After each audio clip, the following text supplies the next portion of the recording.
අදත් ඔබ සියලු දෙනා සාදරයෙන් පිළිගනු ලබනවා Accounting Brain YouTube channel එකත් එක්ක. ඇත්තටම අද අපි අපේ 2022 වර්ෂයේ දරුවන්ට ඒ වගේම 2021 වර්ෂයේ දරුවන්ට විශේෂයෙන්ම වැදගත් වෙන මාතෘකාවක් ගැන කෙටි වීඩියෝ එකක් කරන්න කල්පනා කිරීම කළා. ඒ අනුව අපි අද බලාපොරොත්තු වෙනවා දෙත්තු සටහන් න්‍යාය පිළිබඳව වීඩියෝ එකක් කරන්න සාරාංශගතව දෙත්තු සටහන් න්‍යාය කතා කරන්න. නමුත් දරුවන්ට ඊටාම ඉහළම දැනුමක් ලැබෙන පරිදි මම මෙතනදී ඔබට මේ වීඩියෝ එක කිරීමේදී විශේෂයෙන්ම මතක් කරන්න කැමති දෙයක් තියෙනවා. ඒ තමයි අපේ ගිණුම්කරණයේ ප්‍රධාන කොටස් දෙක ඔබ මේ වෙනකොට හොඳින් හඳුනාගෙන තියෙනවා. ඒ තමයි මූල්‍ය ගිණුම්කරණය සහ කළමනාකරණ ගිණුම්කරණය. විශේෂයෙන් මෙතනදී මූල්‍ය ගිණුම්කරණය ගැන ඔයා බොහොම හොඳින් දන්නවා. ඒ තමයි අපි මූල්‍ය ගිණුම්කරණයේදී සිදු කරන ගිණුම්කරණ ක්‍රියාවලියක් තියෙනවා. ඒ ගිණුම්කරණ ක්‍රියාවලිය ඊටාම හොඳින් කරගෙන යන්න නම් අනිවාර්යෙන් දරුවන්ට ද්විත්ව සටහන් න්‍යාය පිළිබඳව ඊටාම හොඳ දැනුමක් තිබිය යුතුයි. ඉතින් අපි මේ සාකච්ඡා කිරීම ආරම්භ කරන්න හදන්නේ මෙන්න මේ ද්විත්ව සටහන් න්‍යාය පිළිබඳව. හරි. ඔබට මේ වෙනකොට අවබෝධයක් තියෙනවා ගිණුම්කරණ සමීකරණ පාඩමින් ව්‍යාපාරයක ගනුදෙනු අපිට කොටස් පහකට වර්ග කරන්න පුළුවන් කියලා. මොනවද මේ කොටස් පහ? වත්කම්, වගකීම්, හිමිකම්, ආදායම්, වියදම්. ඔබ ඒ අනුව දන්නවා ඕනෑම ගනුදෙනුවක් නිසා මේ වත්කම් වැඩි වෙන්න පුළුවන්, අඩු වෙන්න පුළුවන්. වගකීම් වැඩි වෙන්න පුළුවන්, අඩු වෙන්න පුළුවන්. හිමිකම් වැඩි වෙන්න පුළුවන්, අඩු වෙන්න පුළුවන්. ආදායම් වැඩි වෙන්න පුළුවන්, අඩු වෙන්න පුළුවන්. ඒ වගේම වියදම් වැඩි වෙන්න පුළුවන්, අඩු වෙන්න පුළුවන්. ඒ අනුව ගත්තාම අනිවාර්යයෙන්ම ගනුදෙනුවක් නිසා මේ වත්කම්, වගකීම්, හිමිකම්, ආදායම්, වියදම් වලට දෙආකාර බලපෑමක් තියෙනවා. ඉතින් අපි ඒ ගනුදෙනුවක් තෝරගත්තොත් අනිවාර්යයෙන්ම මේ වත්කම්, වගකීම්, හිමිකම්, ආදායම්, වියදම් වල වැඩිවීම හෝ අඩුවීම කෙරෙහි අනිවාර්යයෙන්ම දෙආකාර බලපෑමක් තියෙනවා. ඒ අනුව අපි මේ ගනුදෙනුව නිසා වත්කම්, වගකීම්, හිමිකම්, ආදායම්, වියදම් වල අඩුවීම වැඩිවීම සාරාංශගතව මෙහෙම හඳුනා ගමු. යම් ගනුදෙනුවක් තෝරගත්තොත් අනිවාර්යයෙන්ම එක්කෝ මේ බලපෑම් දෙකම වැඩිවීම සිදු වෙන්න පුළුවන්. එහෙම නැත්නම් මේ බලපෑම් දෙකම අඩුවීම සිදු වෙන්න පුළුවන්. එහෙම නැත්නම් එක් බලපෑමක් වැඩිවීම වෙලා අනිත් බලපෑම අඩු වෙන්න පුළුවන්. ඒ අනුව ගත්තහම ගනුදෙනුවක් නිසා මේ ගිණුම් කරන මූලිකාංග වලට ඇති වෙන්න පුළුවන් ප්‍රධාන බලපෑම් තුනයි තියෙන්නේ. මොනවද? යම් ගනුදෙනුවක් නිසා මේ මූලිකාංග වල එක්කෝ වැඩිවීමක් වෙන්න පුළුවන්, බලපෑම් දෙකම වැඩි වෙන්න පුළුවන්, නැත්නම් බලපෑම් දෙකම අඩු වෙන්න පුළුවන්, නැත්නම් එකක් වැඩි වෙලා අනික අඩු වෙන්න පුළුවන්. මෙන්න මේ අඩුවීම සහ වැඩිවීම, මෙන්න මේ අඩුවීම සහ වැඩිවීම ඔබ ගිණුම් කරන සමීකරණ පාඩමේදී අධ්‍යයනය කිරීම කරලා තියෙනවා. එතකොට අපි ද්විත්ව සටහන් න්‍යාය පාඩමේදී කුමක්ද ඉගෙන ගන්නේ? ගනුදෙනුවක් නිසා මේ වත්කම්, වගකීම්, හිමිකම්, ආදායම්, වියදම් වලට තියෙන වැඩිවීම සහ අඩුවීම අපි මේ පාඩමේදී හර සහ බැර කියන මූලධර්ම වලට අනුව හඳුනා ගන්නවා. මොකක්ද කිව්වේ? හර සහ බැර කියන මූලධර්ම වලට අනුව හඳුනා ගන්නවා. අපි එහෙම හඳුනාගෙන ඒ හර සහ බැර මූලධර්ම වලට අනුව හඳුනාගත් වටිනාකම් අපි එකවර ස්ථාන දෙකක සටහන් කිරීමක් කරනවා. මේ ස්ථාන දෙක අපි හඳුන්වන්නේ මොනවා කියලාද? ලෙජර් ගිණුම් කියලා. මේ ස්ථාන දෙක අපි හඳුන්වන්නේ මොනවා කියලාද? ලෙජර් ගිණුම් කියලා. මේ ස්ථාන දෙක අපි හඳුන්වන්නේ ලෙජර් ගිණුම් කියලා. එහෙමනම් අපි ද්විත්ව සටහන් න්‍යාය කියලා කියන්නේ මොකක්ද? ඒක බොහොම පහසුවෙන් වාට හඳුනා ගන්න පුළුවන් කටපාඩම් කිරීමකින් තොරව. කොහොමද?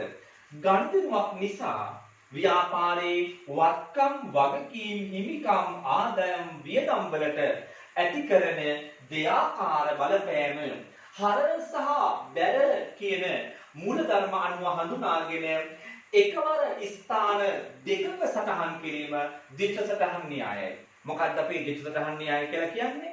ගනුදෙනුවක් නිසා වත්කම්, වගකීම්, හිමිකම්, ආදායම්, වියදම් වලට ඇති කරන දෙආකාර බලපෑම හර සහ දැර කියලා හඳුනාගෙන එකවර ස්ථාන දෙකක සටහන් කිරීම අපි කියනවා මොකක් කියලාද? ද්විත්ව සටහන් න්‍යාය කියලා. එතකොට මේ ද්විත්ව සටහන් න්‍යාය 1494 දී ප්‍රේටර් ලුකා පැසියෝලි කියලා කියන ගණිතඥයා හඳුන්වා දුන්නා කියලා තමයි අපි දන්නේ. මෙන්න මේ ද්විත්ව සටහන් න්‍යාය අනුව තමයි සමස්ත මූල්‍ය ගිණුම්කරණයම ගොඩනැගිලා තියෙන්නේ. අන්නේ ද්විත්ව සටහන් න්‍යාය පිළිබඳව තමයි ඔබ ඉතා හොඳ දැනුමකින් සමන්විත වී යුත්තේ. එක්සෑම් එකේදී අනිවාර්යෙන්ම ඒකක් ගන්නවා නම් ගිණුම් කරන විෂයට. හොඳයි. දැන් මෙතනදී අපි සාකච්ඡා කළ යුතු වෙනවා මෙන්න මේ හර සහ බැල කියලා කියන්නේ මොනවද? ඒ වගේම මේ ලෙජර් ගිණුම කියන්නේ මොනවද කියලා. ඇත්තටම මේ ද්විත්ව සටහන් න්‍යාය කියන පාඩම ඉගෙනීමේදී අපේ දරුවන්ට විශාල මහන්සියක් වෙන්න අවශ්‍යතාවයක් නෑ. මේක බොහොම උපක්‍රමශීලීව මම දරුවන්ට අද මේ මොහොතේ උගන්වනවා.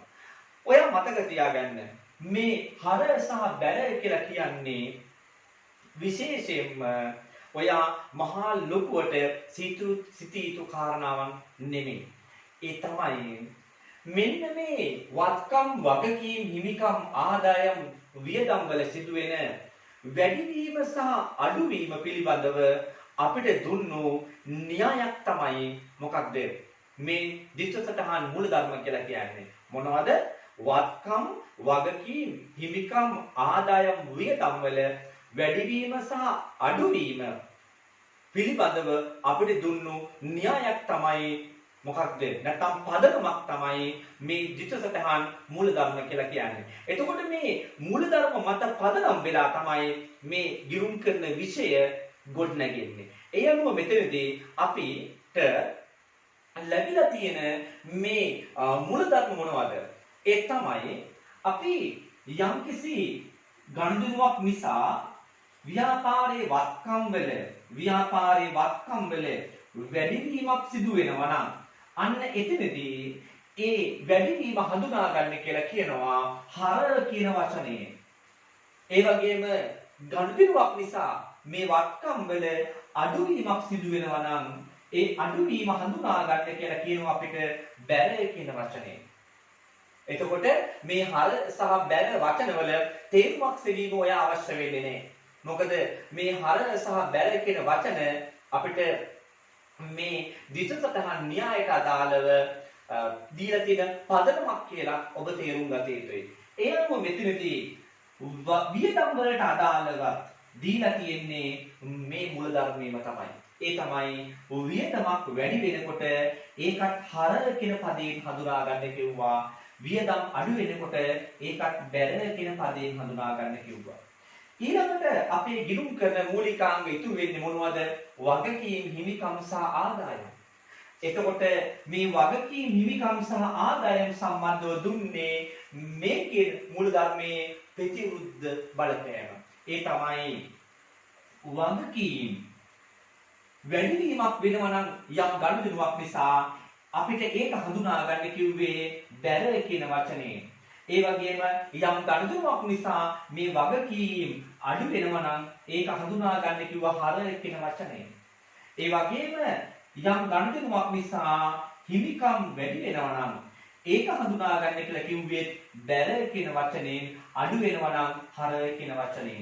ඒ වගේම යම් ආදායමක් වැඩි වෙනවා නම් ඒක හඳුනා ගන්න කිව්වේ බැල කියන වචනයෙන්. අඩු වෙනවා නම් ඒක හඳුනා ගන්න කිව්වේ හර කියන වචනයෙන්. එහෙනම් ඔබ හොඳින් තේරුම් ගත යුතුයි මෙන්න මේ දේවල් අපි සලකන්නේ මොනවා හැටියටද? ද්විත්ව සටහන් මූලධර්ම හැටියට. මේ දේවල් හඳුන්වන්නේ මොනවා හැටියටද? ද්විත්ව සටහන් මූලධර්ම හැටියට. ඒ අනුව ව්‍යාපාරයක යම් ගනුදෙනුවක් නිසා ව්‍යාපාරයේ වත්කම් සහ වියදම් වැඩි වෙනවා නම් ඒක හඳුන්වන පදය හර. ඒ වගේම අඩු වෙනකොට හඳුන්වන පදේ බැල. ඒ වගේම යම් ගනුදෙනුවක් නිසා වගකීමක්, හිමිකමක් හෝ ආදායමක් වැඩි වෙනවා නම් ඒක හඳුනාගන්නේ කියපු පදයේ බැර. අඩු වෙනවා නම් ඒක හඳුනාගන්නේ කියපු පදයේ මොකක්ද? හර. එතකොට අපේ දරුවන්ට මෙන්න මේ පිළිබඳව මතකයේ තිබීම අවශ්‍ය වෙනවා. ඇයි මතක තිබීම අවශ්‍ය වෙන්නේ? ඒ තමයි අපි මේ හර කිරීම සහ බැර කිරීමේ කාර්යය කරන්නේ කොතෙන්ද? මේ හර කිරීම සහ බැර කිරීමේ කාර්යය කරන්නේ ලෙජර් ගිණුම් වලට. ලෙජර් ගිණුම් වලට.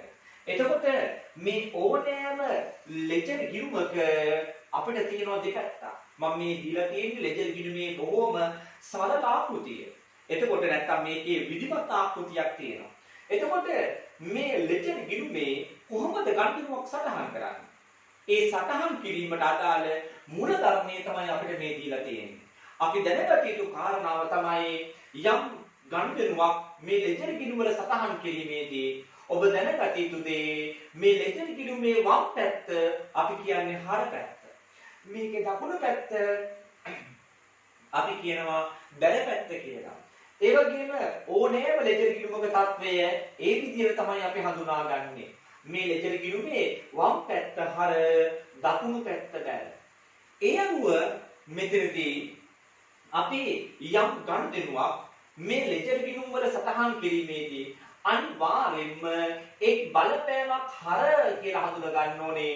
අනිත් බලපෑම බැර කියලා හඳුනා ගන්න ඕනේ. ඒ අනුව මෙතනදී හර කියලා හඳුනාගත් බලපෑම අදාළ ලෙජර් ගිණුමේ හර පැත්තේ සටහන් කළ යුතුයි. හර කියලා හඳුනාගත්ත බලපෑම අදාළ ලෙජර් ගිණුමේ හර පැත්තේ සටහන් කළ යුතුයි. ඒ වගේම බැර කියලා හඳුනාගත්ත බලපෑම අදාළ ලෙජර් ගිණුමේ බැර පැත්තේ සටහන් කළ යුතුයි. ඒ අනුව ඔබ තේරුම් ගත යුතු කාරණාව මෙන්න මේකයි. ද්විත්ව සටහන් න්‍යාය කියලා කියන්නේ මොකක්ද එතකොට? යම් ගණිතයක් නිසා වත්කම්, වගකීම්, හිමිකම්, ආදායම්, වියදම් වලට සිදු කරන දෙආකාර බලපෑම හර සහ බැර කියන මූලධර්ම වලට අනුව හඳුනාගෙන එකවර ස්ථාන දෙකක සටහන් කරනවා නම් අන්න ඒකට අපි කිව්වේ ද්විත්ව සටහන් න්‍යාය. එතකොට අනිවාර්යෙන් මෙතනදී යම්කිසි ගණිතයක් තෝරාගත්තොත් අපි ඒ ගණිතයේ ද්විත්ව බලපෑම නැත්නම් ද්විත්ව සටහන එකක් හර විය යුතුයි අනික බැර විය යුතුයි. එකක් හර සටහනක් නම් අනික බැර සටහනක් විය යුතුයි.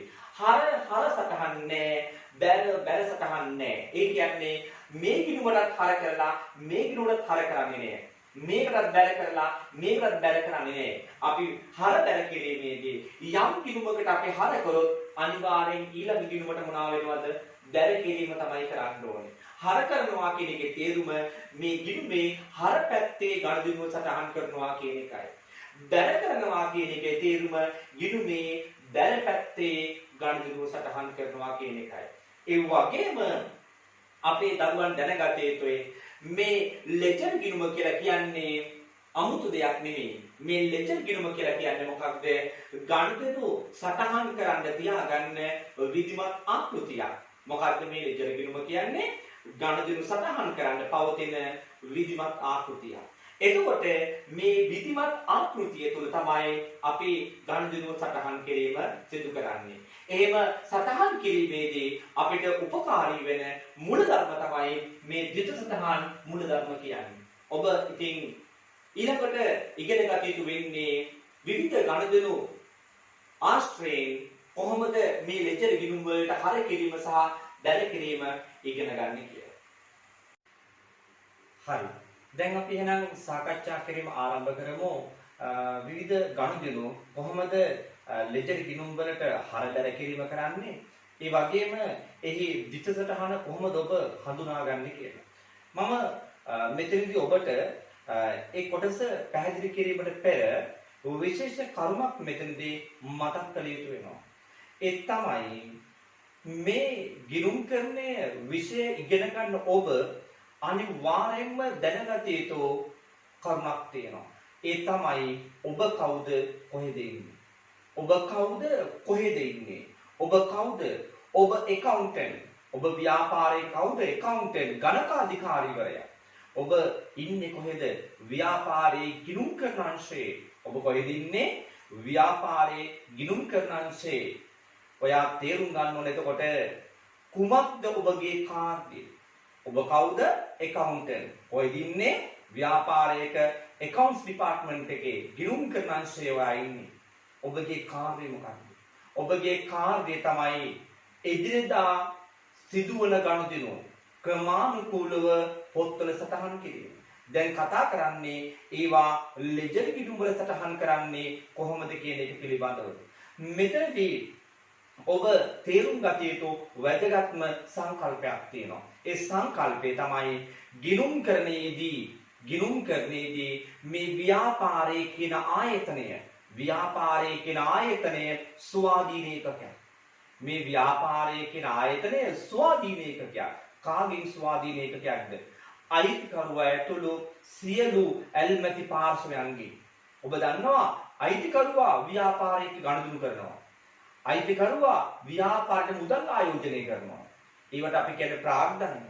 ඒ වගේම අයිතිකරුවා තම පෞද්ගලික වෙනත් ඕනෑම සම්පතක් ව්‍යාපාරයට ආයෝජනය කරනවා. ඒක සලකන්නේ ප්‍රාග්ධනය කියලා. එතකොට මේ අයිතිකරුවා විසින් ව්‍යාපාරයට ගේන මුදල් හා සම්පත් අපි ව්‍යාපාරයේ පොත්වල සටහන් කරනවා ව්‍යාපාරයේ පැත්තෙන්. ඒක සටහන් කිරීම ඔබගේ කාර්යය. ඒ වගේම ව්‍යාපාරයේ තියෙන මුදල් සහ භාණ්ඩ අයිතිකරුවා තමන්ගේ පෞද්ගලික ප්‍රයෝජනට අරගෙන යනවා. ඒ දේවලුත් ඔබ ව්‍යාපාරයේ පැත්තෙන් සටහන් කළ යුතුයි. ඒ වගේම ව්‍යාපාරයක ගනුදෙනුකරුවෝ ව්‍යාපාරයට මුදල් දීලා හෝ ණයට ව්‍යාපාරයෙන් භාණ්ඩ හා සේවා ලබා ගන්නවා. ඒ වගේම සැපෙම්කරුවන්ගේ ව්‍යාපාරය මුදලට හෝ ණයට භාණ්ඩ හා සේවා ලබා ගන්නවා. ඒ වගේම බැංකුවගේ මූල්‍ය ආයතන වලින් ණය අර ගන්නවා. ඊට පසු ඒවා පොලිස් සමග ආපසු ගෙවනවා. මේ ආකාරයට ඔබ තේරුම් ගත යුතුයි ව්‍යාපාරයේ ඇල්මැති පාර්ශවයන් තමයි මේ ව්‍යාපාරයක ගනුදෙනු කරන්නේ. අයිතිකරුවා, කළමනාකරුවා, සේවකයා, බැංකුවගේ මූල්‍ය ආයතන, භාණ්ඩ සහ සේවා සැපයීම්කරුවෝ, ගනුදෙනුකරුවෝ, මෙන්න මේ ආයතන සහ පුද්ගලයෝ තමයි මේ ව්‍යාපාරයක ගනුදෙනු කරන්නේ. එතකොට අන්නේ ගනුදෙනු ඔබ කළ යුත්තේ කුමක්ද? දිත්ත සටහන් න්‍යාය පිළිබඳව ඔබගේ දැනුම පාවිච්චි කරලා ලෙජර් ගිණුම් වල ක්‍රමානුකූලව සටහන් කිරීම. අන්න ඒක තමයි දැන් මෙතනදී ඉගෙන ගන්න යන්නේ. එහෙනම් අපි එකිනෙක බලමු ව්‍යාපාරයක ගනුදෙනු වල දිත්ත සටහන කොහොමද හඳුනාගන්නේ කියලා. හරි. අන්න එතනදී මම ඔබට පියවර 3කින් මේක කියලා දෙනවා. පියවර 3කින් ඔබට දිත්ත සටහනක් හඳුනා ගන්න ආකාරය කියලා දෙනවා. ඔබට මතක ඇති ඔබ ගිණුම් කරන සමීකරණ පාඩමේදී හඳුනාගත්තා ගනුදෙනුවක දිත්ත බලපෑම. අන්න ඒක ඔබ මෙතනදී හඳුනාගත යුතුයි. ඒ වගේම අංක 2 පියවරේදී ඔබ ඒ දිත්ත බලපෑමට අදාළ ගිණුම් කරන අයිතමය අයිති වෙන්නේ වත්කම්, වගකීම්, හිමිකම්, ආදායම්, වියදම් කියලා කියන ගිණුම් කරන මූලිකාංග වලින් කුමකට අයිති වෙනවද කියලා ඔබ හඳුනාගත යුතුයි. තෙවනුව ඔබ කුමක් කළ යුතුද? දිත්ත සටහන් න්‍යාය සම්බන්ධ මූලධර්මය ආදේශ කොට ඒ අදාළ ගනුදෙනුව හරවන්නේ කුමන ගිණුමටද, බැරවන්නේ කුමන ගිණුමටද කියලා හඳුනාගත යුතුයි. අංක 1 එහෙනම් මොකක්ද? ගනුදෙනුවේ දිත්ත බලපෑම හඳුනා ගැනීම. අංක 2 ගිණුම් කරන මූලිකාංගය හඳුනා ගැනීම. අංක 3 හරබැර තීරණය කිරීම. right. එහෙමනම් අපි එකිනෙක ගනුදෙනු ඔස්සේ මේ පාඩම සාකච්ඡා කිරීම ආරම්භ කරමු. right. අංක 1 ගනුදෙනු විදියට මම තෝරගන්නේ අයිතිකරුවා ව්‍යාපාරයට මුදල් රැගෙන ඒම. ඔබ කොහෙද ඉන්නේ? ඔබ ඉන්නේ කොතනද? ව්‍යාපාරයේ ගිණුම් කරන අංශයේ. ඔබ කවුද? accountant. දැන් ඔබ සිතින් මවා ගන්න අයිතිකරුවා මුදල් ගේනවා ව්‍යාපාරයට. මුදල් ගේනවා. දැන් දිත්ත බලපෑම තේරුම් ගන්න. මුදල් ගේනකොට ව්‍යාපාරයේ මුදල් කියන ප්‍රමාණය මොනවා වෙනවද? වැඩි වෙනවා. අන්න එක බලපෑමක්. අයිතිකරුවා මේ මුදල් ගේන්නේ කුමක් ලෙසකටද? ප්‍රාග්ධනයේ විදිහට. අයිතිකරුවා මේ ගේන මුදල් සලකන්නේ ව්‍යාපාරයේ කුමක් ලෙසකටද? ප්‍රාග්ධනයේ විදිහට. ඔහු මේ විදිහට මුදල් ගේන්න ඔහු ව්‍යාපාරයේ ගේන ප්‍රාග්ධනය මොනවා වෙනවද? ගේන ප්‍රාග්ධනය වැඩි වෙනවා. සරලව තේරුම් ගන්න ප්‍රාර්ථනය කියන්නේ අයිතිකරුවට ව්‍යාපාරය සම්බන්ධයෙන් තියෙන අයිතිය. එතකොට යා ප්‍රාර්ථනයේ ගේන්න ඔහුට ව්‍යාපාරය සම්බන්ධයෙන් තියෙන අයිතිය මොනවා වෙනවද? වැඩි වෙනවා. ඒ අයිතිය තමයි මෙතනදී ප්‍රාර්ථනය කියලා අපි හඳුනාගන්නේ. එහෙනම් මේ අයිතිය වැඩි වෙනවා. දැන් දෙවෙනි පියවරට අපි එනවා. මුදල් කියන්නේ වත්කම්. මුදල් කියන්නේ ව්‍යාපාරයක වත්කම්. ප්‍රාර්ථනය කියලා කියන්නේ ව්‍යාපාරයක හිමිකම්. දැන් තුන්වෙනිව මූලධර්මය ආදේශ කරමු. වත්කම් වැඩිවීමේ මූලධර්මය කුමක්ද? වත්කම් වැඩිවීමේ මූලධර්මය හරය. වත්කම් වැඩිවීමේ මූලධර්මය. වත්කම් වැඩිවීමේ මූලධර්මය මොකක්ද? හරය. හිමිකම් වැඩිවීම. හිමිකම් වැඩිවීමේ මූලධර්මය මොකක්ද? හිමිකම වැඩිවීමේ මූලධර්මය මොකක්ද? බැල. එහෙනම් ඔන්න ඔබ ඉතාමත් පහසුවෙන් ධිට්ඨ සටහන හඳුනා ගන්නවා. අපි මුදල් වෙනුවෙන් වර්තමානයේදී හදන ගිණුම නම් කරන්නේ මුදල් පාලන ගිණුම කියලා. එහෙනම් ඔබ මුදල් පාලන ගිණුම හර කියලා තේරුම් ගත යුතුයි. මොකක්ද ඔබගේ ධිට්ඨ සටහන? මුදල් පාලන ගිණුම හර, ප්‍රාග්ධන ගිණුම බැර. ඒ අනුව ඔබ ධිට්ඨ සටහන තීරණය කිරීමේදී අංක 1 සහ අංක 3 පියවර දෙක එකතු කරලා කිව යුතුයි. පැහැදිලිද? කොහොමද වෙන්නේ? මුදල් පාලන ගිණුම හර, ප්‍රාග්ධන ගිණුම බැර. එහෙනම් අපි බලමු මේ ගනුදෙනුව ධිට්ඨ සටහන් මේ ක්‍රමය අනුව හඳුනාගත්තායින් පසුව කොහොමද ලෙජර් ගිණුම වල දාන්නේ කියලා. ඔබට අවශ්‍ය ගිණුම් දෙක මුදල් ගිණුමයි ප්‍රාග්ධන ගිණුමයි. එහෙනම් ඔන්න මම නම් කරනවා එක ගිණුමක් මුදල් පාලන ගිණුම. ඊළඟ ගිණුම මොකක්ද? ප්‍රාග්ධන ගිණුම. එහෙමනම් මෙතනදී දැන් ඔබ හඳුනාගත යුතුයි මේක කොහොමද ගිණුම් වල සටහන් වෙන්නේ කියලා. ඔබ දන්නවා ඕනම ගිණුමක මම කියලා දීලා තියෙනවා වම් පැත්ත හර. වම් පැත්ත හර. දකුණු පැත්ත බැර. දකුණු පැත්ත බැර. මෙතන මේ ගිණුම මේ ආකාරයෙන් යුක්ත වුණාට ඔබ තේරුම් ගන්න ඕනේ සාමාන්‍යයෙන් ප්‍රායෝගික ව්‍යාපාරයක ගිණුමේ ආකෘතිය මෙහෙම නෙවෙයි. ඔබ ළඟ බැංකු ගිණුමක් තියෙනවා. අපි දන්නවා. ඉතිරි කිරීමේ ගිණුමක් තියෙනවා. බලන්න මේකේ කොහොමද තොරතුරු තියෙන්නේ කියලා. right ඔබට පේනවා. right මම මේක සිංහලෙන් කියන්නම්. දිනය, විස්තරය, ඒ වගේම හර, බැර, ශේෂය. ඔය විදිහට තමයි බැංකු ගිණුමේ ආකෘතිය තියෙන්නේ.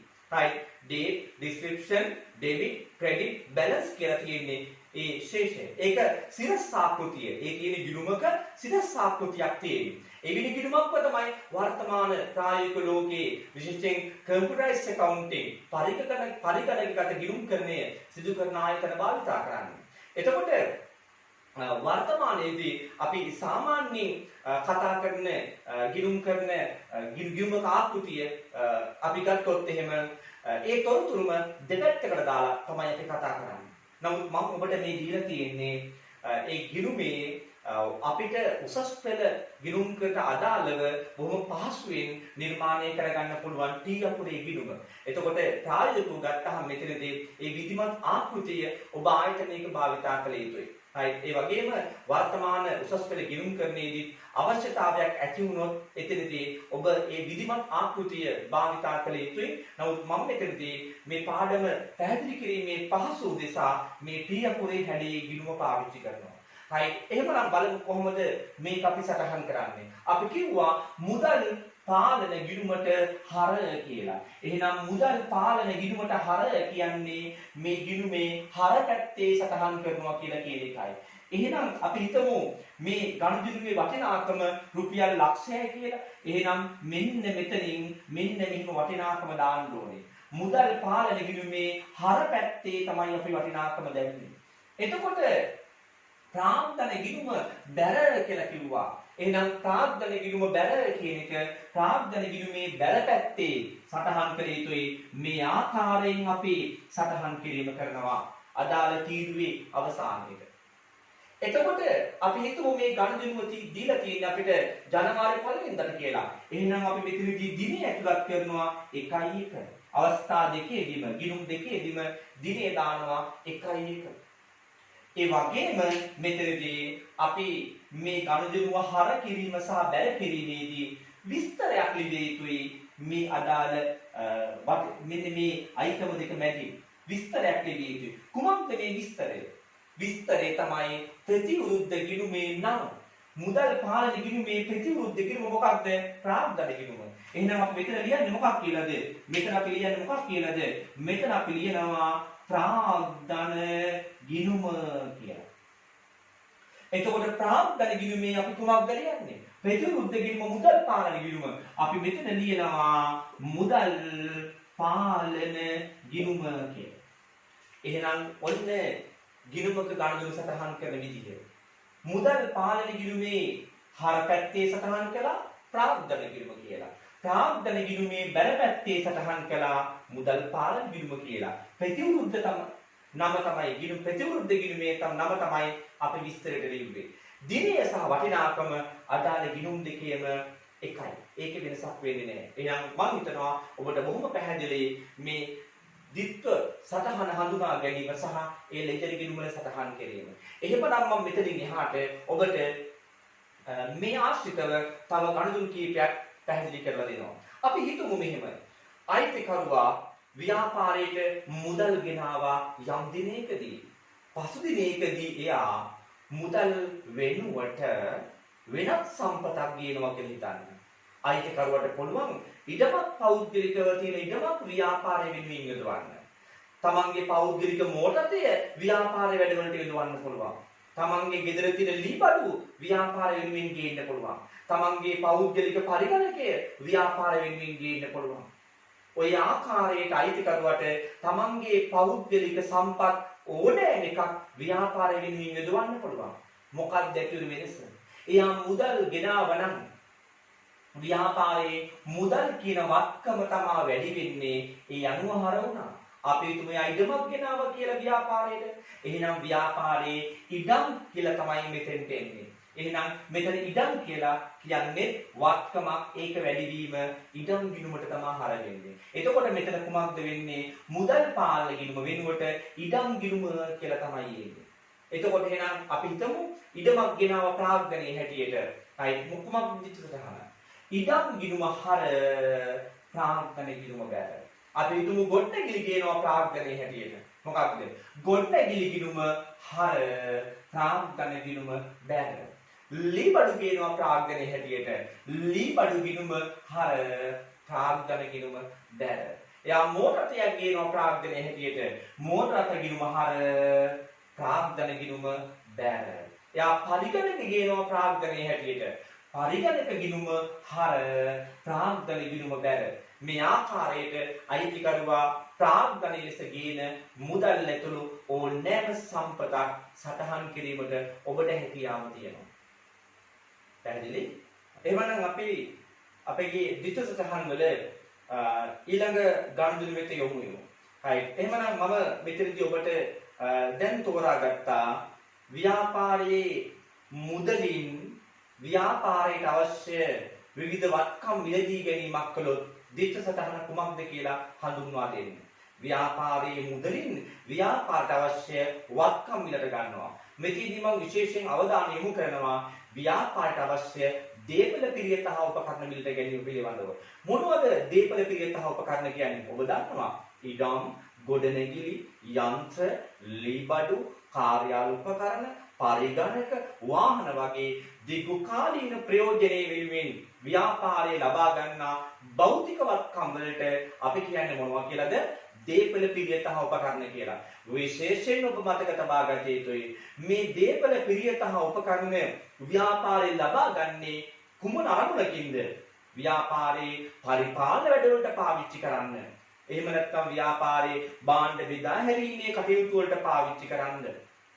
එහෙම නැත්නම් ව්‍යාපාරයේ නිෂ්පාදන කටයුතු වලට යොදවා ගන්න. එහෙම නැත්නම් ව්‍යාපාරයේ විසින් අන් අයට කුලියට දීලා ආදායම් ඉපයීමේ පරමාර්ථයෙන් මම ඉදිරියදී ඔබට විශේෂ කටයුත්තක් කිව්වේ විභාගයේදී වැදගත් වෙන දෙයක් නිසා අපේ දරුවන්ගෙන් ඇහුවොත් දේපල පිරියත හා උපකරණ ඇයි ව්‍යාපාරයේ විසින් ලබා ගන්නේ කියලා උත්තරයක් නැහැ සමහර අයට. තියෙන උත්තරයක් ඔබට උත්තරයක් නැහැ සමහර විට.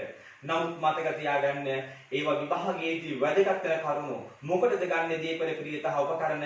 ඇහුවොත් ඔබට දෙන්න පිළිතුරු හතරක් තියෙනවා. ඒක පරිපාලන කටයුතු වලට බෙදාගෙන පරිපාලන කටයුතු වලදී භාවිතා කරන්න. එහෙම නැත්නම් මොකක්ද? භාණ්ඩ බෙදා හැරීමේ කටයුතු වලදී ව්‍යාපාරයට භාවිතා කරන්න. එහෙම නැත්නම් ව්‍යාපාරයට අවශ්‍ය නිෂ්පාදන කටයුතු කරගෙන යාමට. එහෙම නැත්නම් අන් අයට කුලියට දීලා ආදායම් විපීම සිදු කරන්න. ඉතින් මේවා ඔබ මේ විෂය තුළ දැනගෙන සිටිය යුතුයි. නිකම්ම හර කිරීම බැර කිරීම විතරක් ප්‍රමාණවත් නෑ. ලකුණු 100ක් වෙනුවෙන් යන ගමනකට ඔබගේ එළවලු විභාගයේදී ලකුණු 100 කියන එක ටාගට් කරගෙන යා යුතුයි. ඒ සඳහා ඔබට මේ දැනුම ප්‍රමාණවත් වෙනවා. එහෙනම් අපි අපේ ගණිතය ගැන කතා කරමු. right. එහෙමනම් බලමු. ව්‍යාපාරයට අවශ්‍ය ඉඩමක් ගන්නවා සල්ලි දීලා. දැන් ඔබ accountant. ඔබ කවුද ව්‍යාපාරයේ accountant. right. දැන් ඔබට පේනවා මෙන්න මේ දේ. ඔයා මනසින් ගණිතය දකින්න. ව්‍යාපාරයේ මුදල් දෙනවා. දීලා ව්‍යාපාරයට අවශ්‍ය ඉඩමක් ගේනවා. ඉඩමක් ගන්නවා. right. දැන් එහෙනම් බලමු මොකද වෙන්නේ. ව්‍යාපාරයේ මුදල් දෙනකොට ව්‍යාපාරයෙන් පිටතට ව්‍යාපාරයේ මුදල් යනවා. එහෙනම් ව්‍යාපාරයේ මුදල් මොකද වෙන්නේ? අඩු වෙනවා. ව්‍යාපාරයේ මුදල් දීලා ඉඩමක් ගන්නකොට ව්‍යාපාරයේ ඉඩම් ප්‍රමාණය මොකද වෙන්නේ? ව්‍යාපාරයේ ඉඩම් ප්‍රමාණය වැඩි වෙනවා.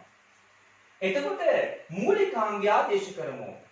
ඉඩම් කියන්නේ මුදල් කියන්නේ දෙකම ව්‍යාපාරයේ වත්කම්. ඉඩම් කියන්නේ මුදල් කියන්නේ දෙකම ව්‍යාපාරයේ වත්කම්.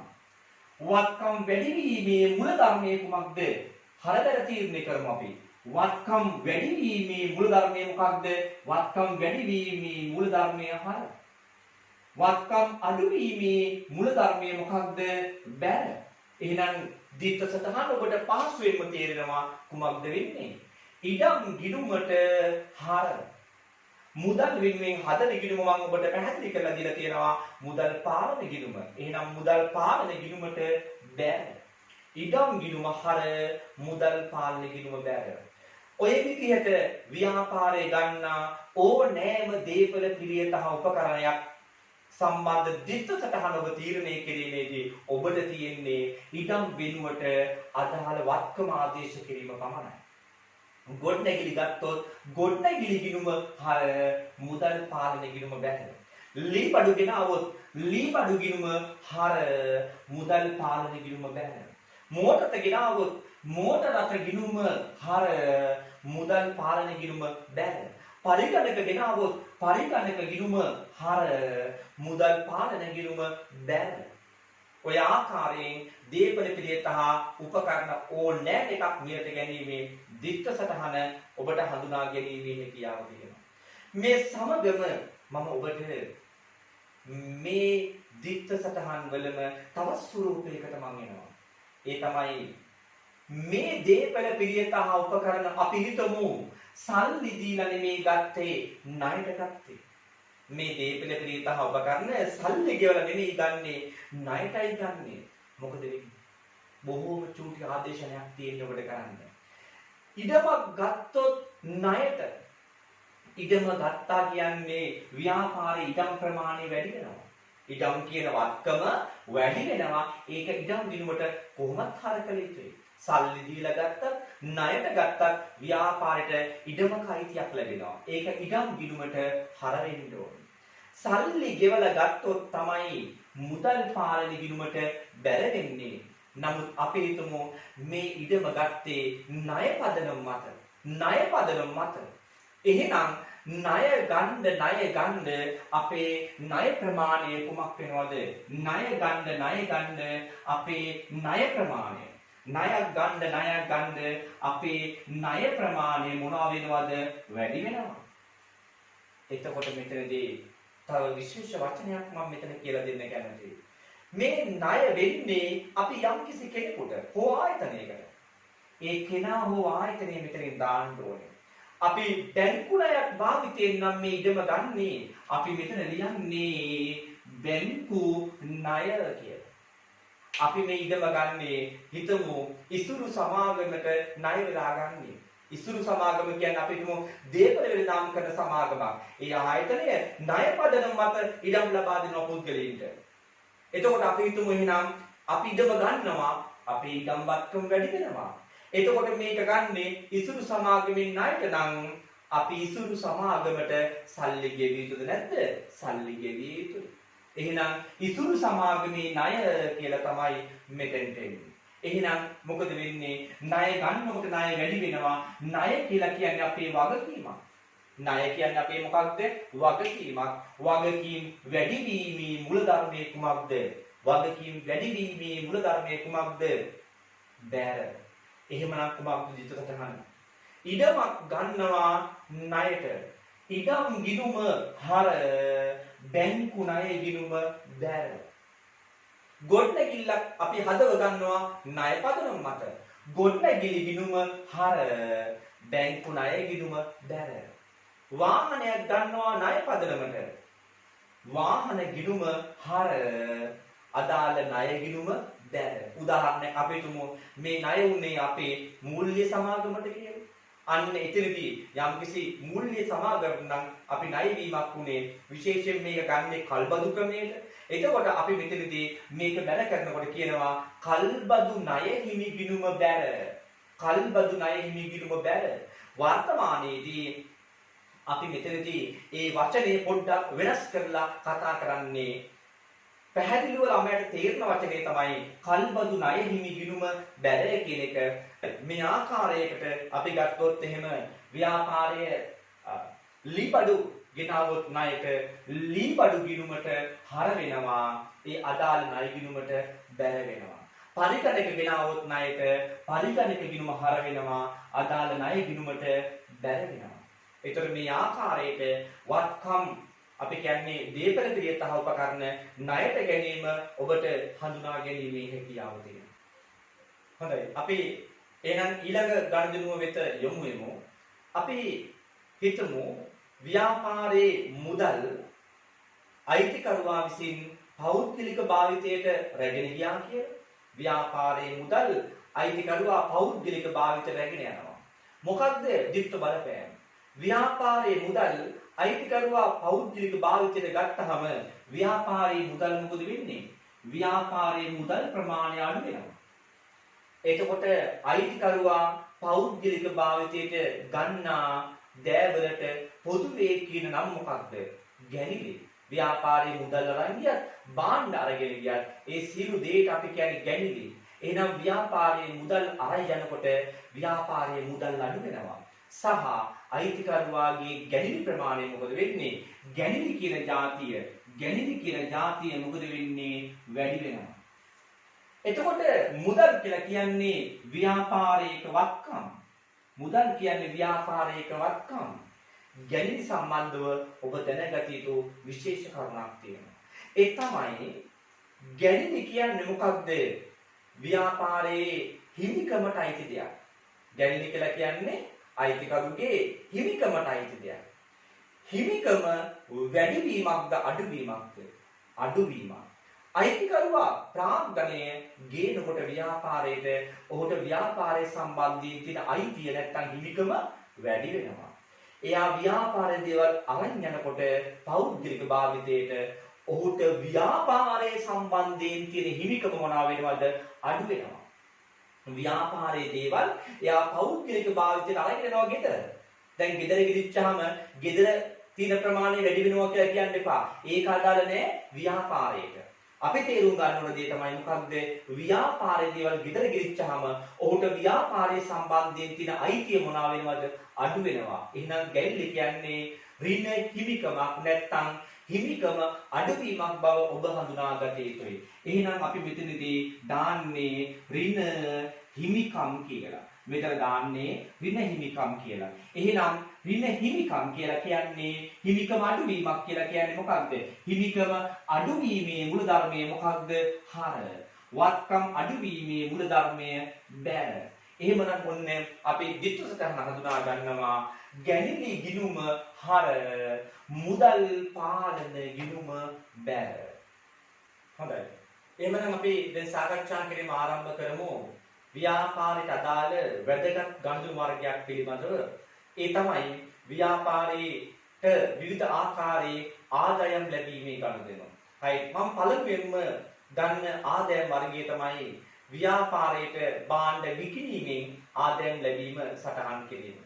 එතකොට අපි හිතමු සාමාන්‍ය වෙළඳ ව්‍යාපාරයක්. සාමාන්‍ය වෙළඳ ව්‍යාපාරයක්. උදාහරණයක් ටෙක්ස්ටයිල් එකක්. මේ ටෙක්ස්ටයිල් එකක විකුණන්නේ මොනවද? මේ ටෙක්ස්ටයිල් එකේ විකුණන්නේ රේති ඇඳුම් පැළඳුම්.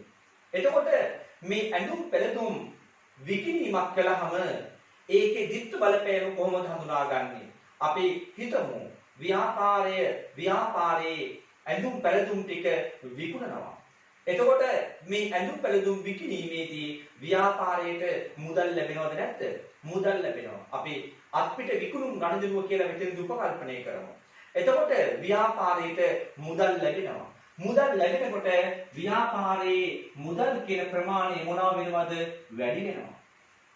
එතකොට ව්‍යාපාරයේ දෛනිකව මේ විදිහට භාණ්ඩ විකුණුම් කරන්න ව්‍යාපාරයේ විකුණුම් කියන අයිතමය විකුණුම් කියන ප්‍රමාණය මොනවා වෙනවද? වැඩිවීමක් සිදු වෙනවා. විකුණුම් කියන ප්‍රමාණය වැඩිවීමක් සිදු වෙනවා. එහෙනම් අත්පිට විකුණුම් වලට අදාළ දිත්ව බලපෑම කොහොමද? මුදල් ව්‍යාපාරයට ලැබෙනවා. ඒ හින්දා ව්‍යාපාරයේ මුදල් කියන දේ වැඩි වෙනවා. ඒ වගේම මේ විදිහට භාණ්ඩ විකුණුම් කරන්න ඔබ මතක තබා ගත යුතු දේ තමයි ව්‍යාපාරයේ විකුණුම් ප්‍රමාණය විකුණුම් අගය ඉහළ යනවා. මෙතනදී ඊට වැදගත් කරුණක් තමයි ඔබ දිනුම්කඩ සමීකරණ පාඩමේදී ඉගෙනගෙන ඇති ව්‍යාපාරයේ භාණ්ඩ විකිණීමේදී ව්‍යාපාරයේ භාණ්ඩ තොග අඩුවීමක් පිළිබඳව ව්‍යාපාරයේ භාණ්ඩ විකිණීමේදී ව්‍යාපාරයේ භාණ්ඩ තොග අඩුවීමක් පිළිබඳව ඔව් ඒක ඇත්ත. ව්‍යාපාරයේ භාණ්ඩ විකුණනකොට ව්‍යාපාරයේ භාණ්ඩ තොග අඩුවීමක් වෙනවා. නමුත් අපි එම තොග අඩුවීමේ බලපෑම මෙතනදී හඳුනාගන්නේ නැහැ. ඒකට හේතුව කුමක්ද? අපි තොග අඩුවීමේ බලපෑම හඳුනා ගන්න නම් අපිට ඒ භාණ්ඩවල පිරිවැය අපිට දීලා තියෙන්න ඕනේ. ඒ භාණ්ඩවල පිරිවැය දීලා තියෙන්න ඕනේ. මේ අපිට විකුණුම් ගණන්දුමේදී අපි ඒ දිත්ත සටහන තීරණය කිරීමේදී භාණ්ඩවල පිරිවැය අයිතමය හඳුනා ගන්න නැතුව තමයි ඒ දිත්ත සටහන තීරණය කරන්නේ. ඒක නිසා ඔබ තේරුම් ගත යුතු දේ තමයි මෙතනදී අපි දන්නේ කුමක් විතරයිද? ඒ භාණ්ඩවල විකුණුම් මිල පමණයි. භාණ්ඩවල විකුණුම් මිල පමණයි. ඒ අනුව විකිණීමේදී ව්‍යාපාරයක මුදල් වැඩි වෙනවා. අනිත් පැත්තකින් විකුණුම් ප්‍රමාණය වැඩි වෙනවා කියලා ඔබ තේරුම් ගත යුතුයි. මුදල් කියලා කියන්නේ ව්‍යාපාරයක වත්කම්. විකුණුම් කියලා කියන්නේ ව්‍යාපාරයක ආදායම්. වත්කම් වැඩිවීමේ මූලධර්මය හර. ආදායම් වැඩිවීමේ මූලධර්මය කුමක්ද? බැල. එහෙනම් කුමක්ද දිත්ත සටහන? මුදල් පාලන ගිණුම හර. විකුණුම් ගිණුම බැල. මේ ආකාරයට අපි හිතමු ව්‍යාපාරයකට තවත් ආදායම් ලැබෙනවා කියලා. බැංකුවල ස්ථාවර තැන්පතු විදිහට මුදල් ආයෝජනය කරන්න පුළුවන් කියලා ඔබ දන්නවා. අපිට පුළුවන් ව්‍යාපාරයේ මුදල් බැංකුවේ ස්ථාවර තැන්පතුවක ආයෝජනය කරන්න. එහෙම ආයෝජනය කරොත් ඒකේ දිත්ව සටහන කුමන ආකාරයෙන්ද හඳුනාගන්නේ? ව්‍යාපාරයේ මුදල් බැංකුවේ ආයෝජනය කිරීමක් කරනවා ස්ථාවර තැන්පතුවක. එතකොට ව්‍යාපාරයේ මුදල් බැංකුවේ යෙදුවහම ව්‍යාපාරයේ මුදල් ප්‍රමාණය මොනවා වෙනවද? ව්‍යාපාරයේ මුදල් ප්‍රමාණය අඩු වෙනවා. ඒ මුදල් යොදවන්නේ බැංකුවේ ස්ථාවර තැන්පතුවක. එහෙනම් ස්ථාවර තැන්පතු වල තියෙන මුදල් ප්‍රමාණය මොනවා වෙනවද? ස්ථාවර තැන්පතු කියලා කියන ඒ ප්‍රමාණය වැඩි වෙනවා. ව්‍යාපාරයේ මුදල් බැංකුවේ ස්ථාවර තැන්පතුවක යොදවනවා අපි. right. ඒතර ව්‍යාපාරයේ තියෙන මුදල් අඩු වෙලා ස්ථාවර තැන්පතුවේ තියෙන මුදල් ප්‍රමාණය මොනවා වෙනවද? වැඩි වෙනවා. right. එහෙමනම් ස්ථාවර තැන්පතු සහ මුදල් කියලා කියන්නේ දෙකම ව්‍යාපාරයට අයිති වත්කම්. මේ දෙකම ව්‍යාපාරයට අයිති වත්කම්. එතකොට වත්කම් වැඩි වීමේ මූලධර්මයේ මෙතන හර, වත්කම් අඩු වීමේ මූලධර්මයේ බැල. එහෙනම් ව්‍යාපාරයේ තියෙන මුදල් ස්ථාවර තැන්පතුවක ආයෝජනය කළොත් එහි දිත්ත සටහන කුමක්ද? ස්ථාවර තැන්පතු ගිණුම හර, මුදල් පාලන ගිණුම බැල. මේ විදිහට ස්ථාවර තැන්පතුවක සහ සල්ලි දැම්මට පස්සේ යම් කාල පරිච්ඡේදයක් අවසානයේදී අපිට මේකෙන් ලැබෙනවා මොනවද? පොලි ආදායම්. ස්ථාවර තැන්පතුවක සල්ලි දැම්මහම අපිට ලැබෙන්නේ ප්‍රතිලාභය මොකක්ද? ලැබෙන ප්‍රතිලාභය තමයි පොලි ආදායම්. අපි හිතමු මේ අවුරුද්ද තුල අපිට යම් කිසි පොලියක් ලැබිලා තියෙනවා කියලා. පොලියක් අපිට ලැබුණා නම් ඒ පොලිය මුදලින් ලැබුණා නම් මුදල් ලැබුණාම ව්‍යාපාරයේ මුදල් වැඩි වෙනවා. පොලිය මුදලින් ලැබුණා නම් මුදල් වැඩි වෙනවා. එතකොට මේ ලැබෙන්නේ පොලියක්. එතකොට මෙතනදී අපි ඒක සලකන්නේ ව්‍යාපාරයේ කුමක් ලෙසද? පොලි ආදායම් විදිහට. අපි ඒකට කියන්නේ මොකක් කියලාද? පොලි ආදායම් විදිහට. එහෙමනම් මෙතනදී පොලි ආදායමක් ලැබෙනකොට මුදලින් ලැබෙනකොට මුදල් කියන වත්කම වැඩි වෙනවා. මේ ලැබෙන්නේ පොලියක්. පොලිය ලැබෙන්න ව්‍යාපාරයේ පොලි ආදායම් ප්‍රමාණය මොකද වෙන්නේ? වැඩි වෙනවා. මුදල් කියන්නේ වත්කමක්, ඒක වැඩිවීම හර. පොලි ආදායම් කියන්නේ ආදායමක්, ඒක වැඩිවීම බැර. එහෙනම් ස්ථාවර තැන්පතුවක මුදල් යෙදවීමේ විතරතහන කුමක්ද? ස්ථාවර තැන්පතුවක මුදල් යෙදවීමේ විතරතහන මොකක්ද? ස්ථාවර තැන්පතු ගිණුම හර මුදල් පාලන ගිණුම බැර. ඒ ස්ථාවර තැන්පතුවෙන් ලැබෙන පොලිය සටහන් කිරීමේ විතරතහන මොකක්ද? මුදල් පාලන ගිණුම හර පොලි ආදායම් ගිණුම බැර. මේ විදිහට අපි හිතමු ව්‍යාපාරයේ ගෙවල් කුලී ආදායමක් ලැබුණා කියලා. ව්‍යාපාරයේ අපි හිතමු ගොඩනැගිල්ලේ උඩම තට්ටුව වැඩකට භාවිතා කරන්නේ. ව්‍යාපාරයේ මොකද කරන්නේ? මේ උඩම තට්ටුව කුලියට දෙනවා යම්කිසි ආයතනයකට. කුලියට දීලා ලබා ගන්නවා මොකක්ද? ගෙවල් කුලියක්. එහෙනම් ව්‍යාපාරයට ඒ ලැබෙන ගෙවල් කුලිය කියන්නේ ව්‍යාපාරයේ අමතර ආදායමක්. මොකද වෙන්නේ? මුදලින් ලැබෙනකොට මේ ගෙවල් කුලී ප්‍රමාණය ව්‍යාපාරයේ මුදල් ලැබෙන නිසා මුදල් පාලන ගිණුමට ඒක හර කරන්න ඕනේ. ඒ වගේම මේ ලැබෙන ගෙවල් කුලිය ව්‍යාපාරයේ ආදායමක්. ඒ අනුව ගෙවල් කුලී ආදායම් ගිණුමට මොකද වෙන්නේ? බැර කරන්න ඕනේ. ওই විදිහට අපි හිතමු කොමිස් ආදායමක් ලැබෙනවා මුදලින්. එහෙනම් මුදල් පාලන ගිණුම හර කොමිස් ආදායම් ගිණුම බැර. එහෙමනම් ඔන්න ඉතා හොඳින් තේරුම් ගන්න විවිධ ආදායම් ලැබීමේ දිට්ඨි සටහන්. අත්පිට මුදලට භාණ්ඩ විකුණුවොත් මොකද වෙන්නේ? අත්පිට මුදලට විකුණුම් කළොත් මොකද වෙන්නේ? මුදල් පාලන ගිණුම හර විකුණුම් ගිණුම බැර. ගෙවල් කුලියක් ලැබුණොත් මොකද වෙන්නේ? මුදල් පාලන ගිණුම හර ගෙවල් කුලිය ආදායම් බැර. පොලි ආදායමක් ලැබුණොත් මුදල් පාලන ගිණුම හර පොලි ආදායම් ගිණුම බැර. කොමිස් එකක් ලැබුණොත් මුදල් පාලන ගිණුම හර කොමිස් ආදායම් ගිණුම බැර. මේ ආකාරයට ඔබ විවිධාකාරයේ ආදායම් ලැබීම පිළිබඳව හඳුනා ගත යුතුයි. හොඳයි. මම ඊළඟට කතා කරන්න යන ගනුදෙනු වර්ගය තමයි ව්‍යාපාරයේ විවිධ වියදම් ගෙවීමට අදාළ දිට්ඨි සටහන පිළිබඳව. එතකොට මම ඔබට විශේෂයෙන් යමක් කියන්න කැමතියි. ඔබ දන්නවාද ව්‍යාපාරයක වියදම් ඇති වෙන්නේ කොයි අවස්ථාවේද කියලා? ව්‍යාපාරයක වියදම් ඇති වෙන්නේ කොයි අවස්ථාවේද? මම ඔබට තේරුම් ගන්න එක්සැම්පල් එකක් දෙන්නම්. අපි හිතමු ව්‍යාපාරයේ විදුලි ගාස්තුව, විදුලි බිල. විදුලි ගාස්තුව කියන වියදම ඇති වෙන්නේ කොයි වෙලාවේද? ඔබ කල්පනා කරන්න පුළුවන් විදුලි ගාස්තුව ඇති වෙන්නේ ඒ වියදම නිර්මාණය වෙන්නේ මාස අන්තිමට විදුලි බිල ගෙවනකොට කියලා. නමුත් ඒක වැරදි. ඔබ මතක තබා ගත යුතු වැදගත් කාරණාව කුමක්ද? ව්‍යාපාරයක වියදමක් ඇති වෙන්නේ ඒ වියදම ගෙවන අවස්ථාවේ නෙවෙයි. ව්‍යාපාරයක වියදමක් ඇති වෙන්නේ ඒ වියදම ගෙවන අවස්ථාවේ නෙවෙයි. එහෙනම් කුමන අවස්ථාවකද? ඒ වියදමට අදාළ ප්‍රතිලාභ ලබන මොහොත තමයි ඒ වියදම නිර්මාණය වෙන අවස්ථාව. ඒ වියදමට අදාළ ප්‍රතිලාභය ලබන මොහොත තමයි වියදම නිර්මාණය වෙන අවස්ථාව. උදාහරණයක් මම කිව්වොත් අපි හිතමු මෙහෙම.